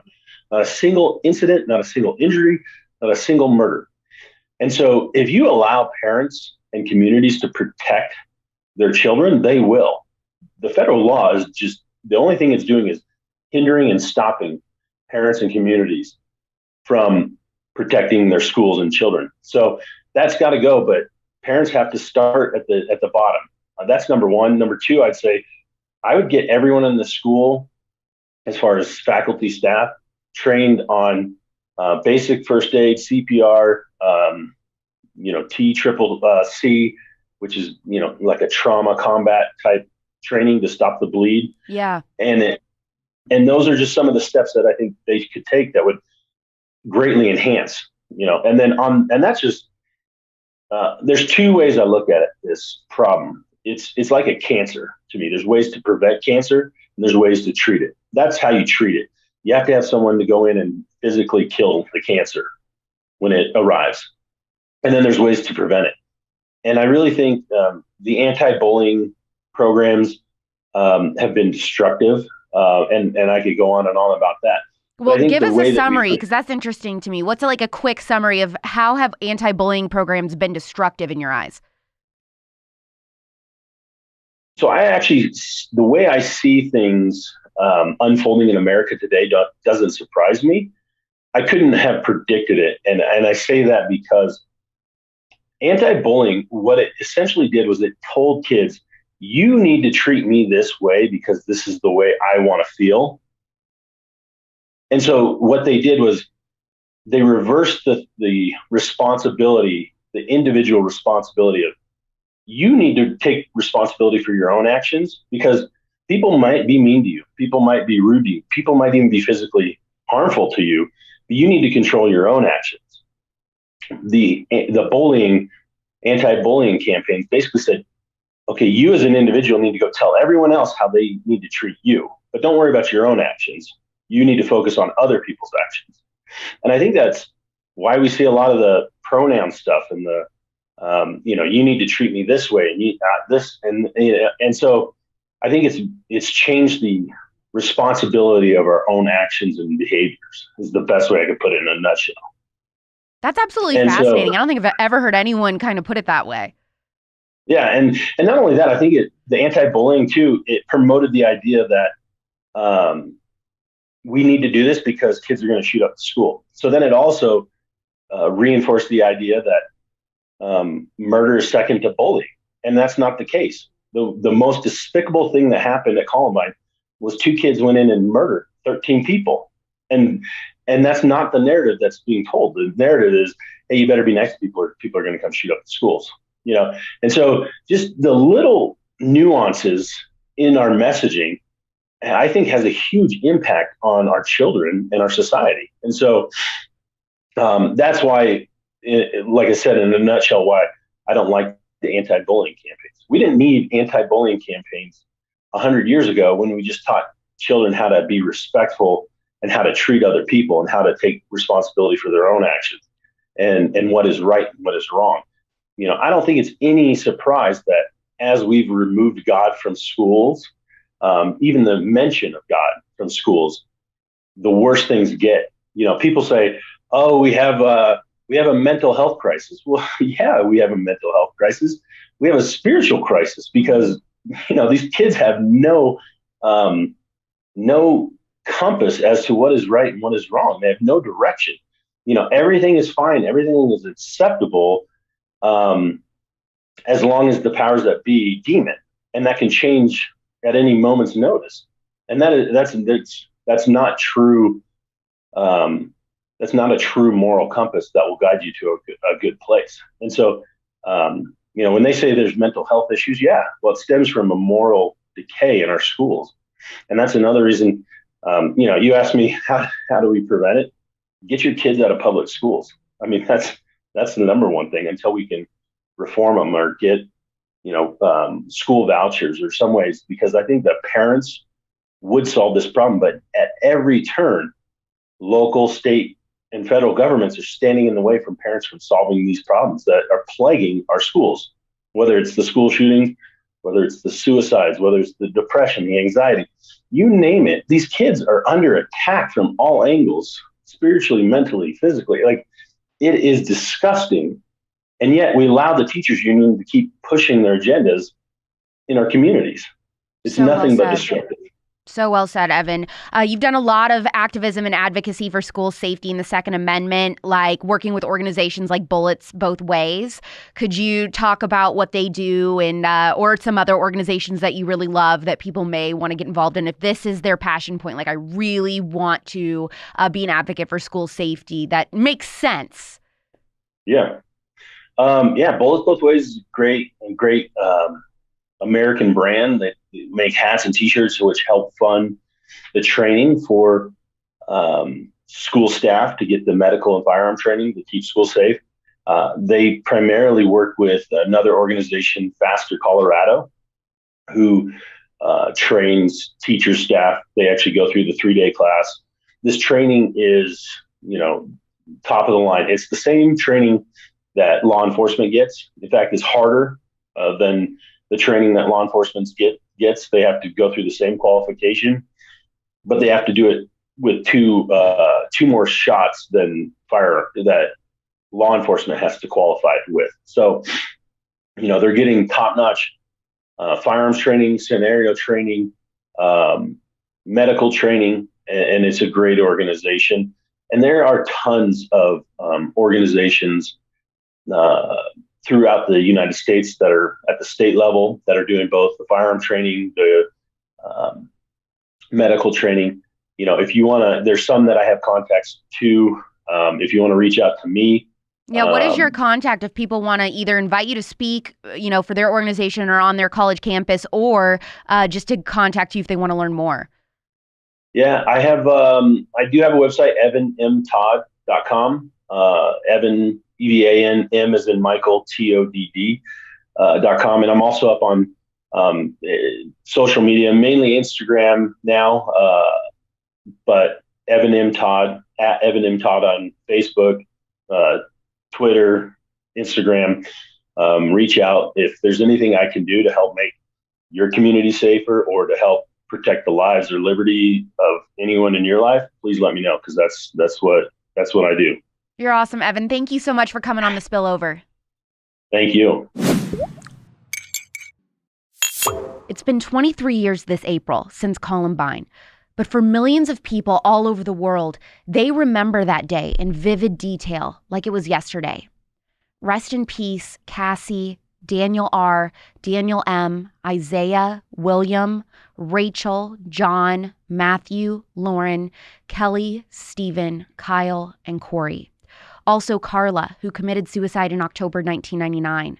Greg, who committed suicide in May 2000, and Austin, who passed away in May 2019 after a long addiction to opioids. This episode is dedicated to the lives lost as a result of this unspeakable tragedy, as well as every survivor and the countless others who knew them and loved them. We will never forget.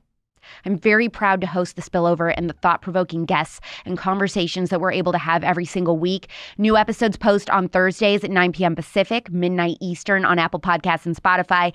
And you can watch each episode by subscribing to Politics on YouTube. Please leave a 5-star rating if you support the work that we're doing, and share this episode if you felt like questions were answered for you today about the Columbine shooting that you've always wondered about. I'm Alex Clark, and this is The Spillover. I love you. Mean it. Bye.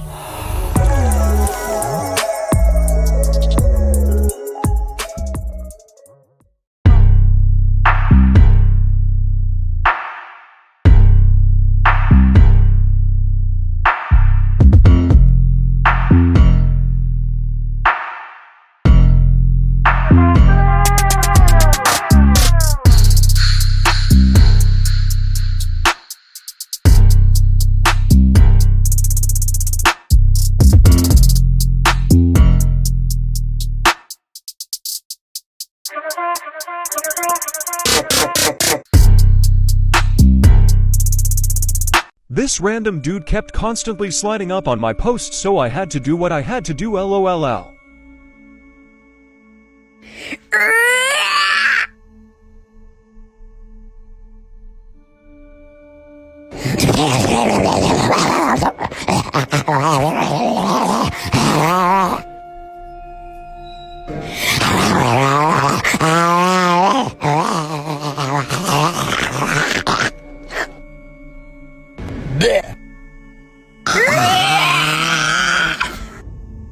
¿Estás bien o qué?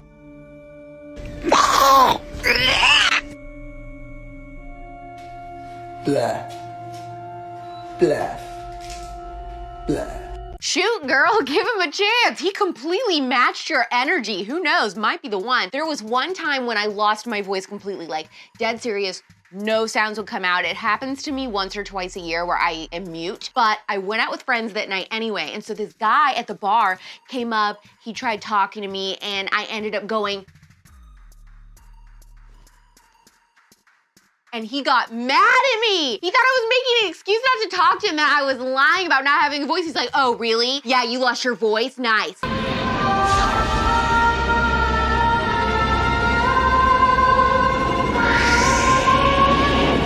You know, we can't win.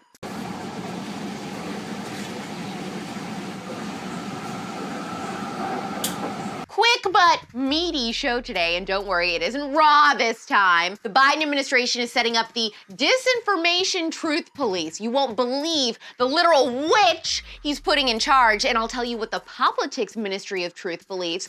There is a show on Netflix that everyone and their mother is talking about, and I can confirm the hype is real. Plus, my review on the new Kardashian show on Hulu. I'm Alex Clark, and this is Politics.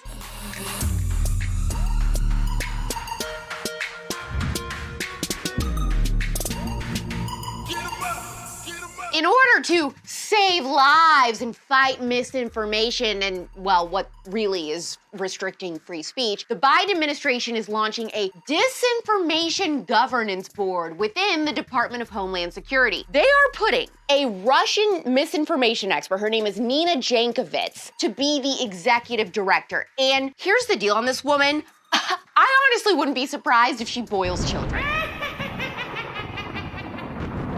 Not only does Miss Nina think that Elon Musk is a free speech absolutist for not wanting to ban people from social media, she's previously insisted that Hunter Biden's laptop is a fairy tale and a Trump campaign product.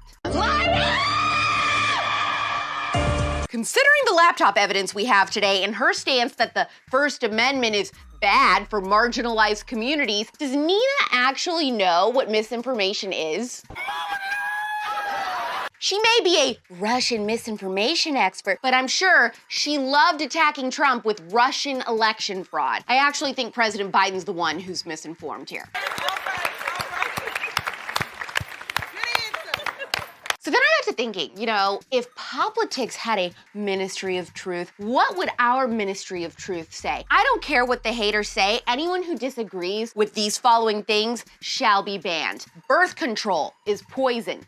Dasani water is good. Conservative social media platforms aren't cool. College is a waste of money. Square nails are fugly. Coachella isn't cool anymore because influencers have ruined it. AirPods are out. Eyelash extensions are dangerously close to being out, but don't catch me giving them up because I am on camera way too much. It's in the rule book. It is. Okay, it is in the rule book. Everyone, and I mean everyone, is gushing praises about Anatomy of Scandal on Netflix. They're finishing it in one sitting, and it's getting rave reviews, over 7 stars on IMDb. I'm 3 episodes in and can vouch that so far I am definitely hooked, and I hate shows with British accents, so you know it's good if I'm still watching it. Essentially, the premise is that every woman thinks they really know their husband, but none of them do, and it is just one big brain twister psychological thriller. Hello. One thing I don't get, though, but I know nothing about how the government works in the UK, do all their lawyers wear wigs for trials there? I am so confused on this part. I've never seen this before. Everyone in court looks like George Washington.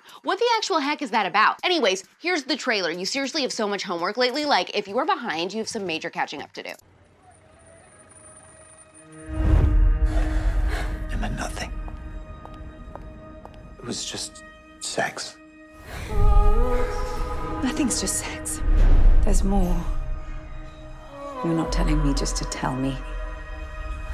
To unburden yourself. The story's about to break. Sometimes I think I'm partly to blame. I let things slide. Making this right is all I care about. Didn't question little things when I should have. Won't your wife be wondering where you are? She trusts me. But little things add up. Don't they? Wait a minute. My producer is telling me that they still wear wigs as a formality, but is it actually because they just want to bring back their racist, colonizing ancestor days, or they're just jealous of guys like James Madison and George Washington and want to culturally appropriate founder fashion? Shame on them. That seemed good, right? Yeah, should we draft a constitution?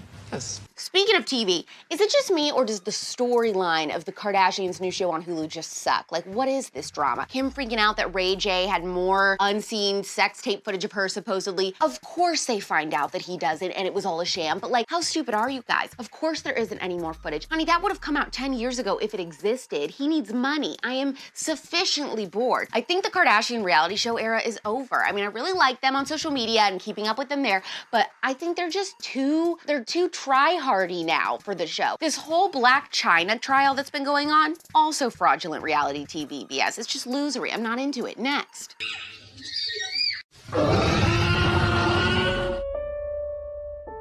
On the latest episode of The Spillover, I interview Evan Todd, one of the Columbine shooting survivors. He was actually the last person to talk to the shooters before they committed suicide when they held their guns to his head. I learned so much about that day that I didn't know. It's stomach-churning and heartbreaking, but it's also very thought-provoking because Evan brings up a lot of receipts towards the gun control lobby and how they get it totally wrong when it comes to how to prevent school shootings. And he even goes into how these anti-bullying laws that like everyone has seen pop up around the United States have actually been really problematic. This month, I don't know if you know this, it was the 23rd anniversary of Columbine. So even if you weren't born yet or you were too little to remember, it's one of the most tragic days in not just pop culture history, but American history as well. And if you support the Second Amendment, you need to know about this school shooting because it is always brought up by the anti-gun people in arguments. That episode is up on Spotify and Apple Podcasts right now. Leave a 5-star review to help that episode chart and reach more listeners. This week, there is no freak of the week to send you into the weekend with. I know, tragic. The world needs more freaks, I guess. Yeah, I'm a weirdo. People looking at me crazy, I don't care though. Not cute. Never mind. I'm sure you can tell, but this week has literally been the absolute bottom of the barrel for pop culture news. I mean, I have tried my absolute hardest. The only stories all week have been Elon and the Johnny Depp trial. I have to try to make a show out of thin air some days, but I appreciate you guys sticking with me through thick and thin. Please double tap this episode, give it a heart or a thumbs up if you're on YouTube. Tell me which politics ministry of truth you disagree with or which one you think I'm right on the money on. Also, what is the most creative way you've ever turned a guy down? You gotta show your BFF that first clip. Hit the save button to support us too. We're back Monday at 4 p.m. Eastern, 1 p.m. Pacific. It's pop culture without the propaganda every single day. I'm Alex Clark, and this is Poplitics. Clearly, Poplitics is best served visually, but you can also listen to Poplitics if you just want the audio. Subscribe to us anywhere you get your podcasts: Apple, Spotify, iHeart, TuneIn, and more. Also, make sure that if you are listening to the podcast version, you leave us a 5-star review. And don't forget, subscribe to Poplitics on YouTube.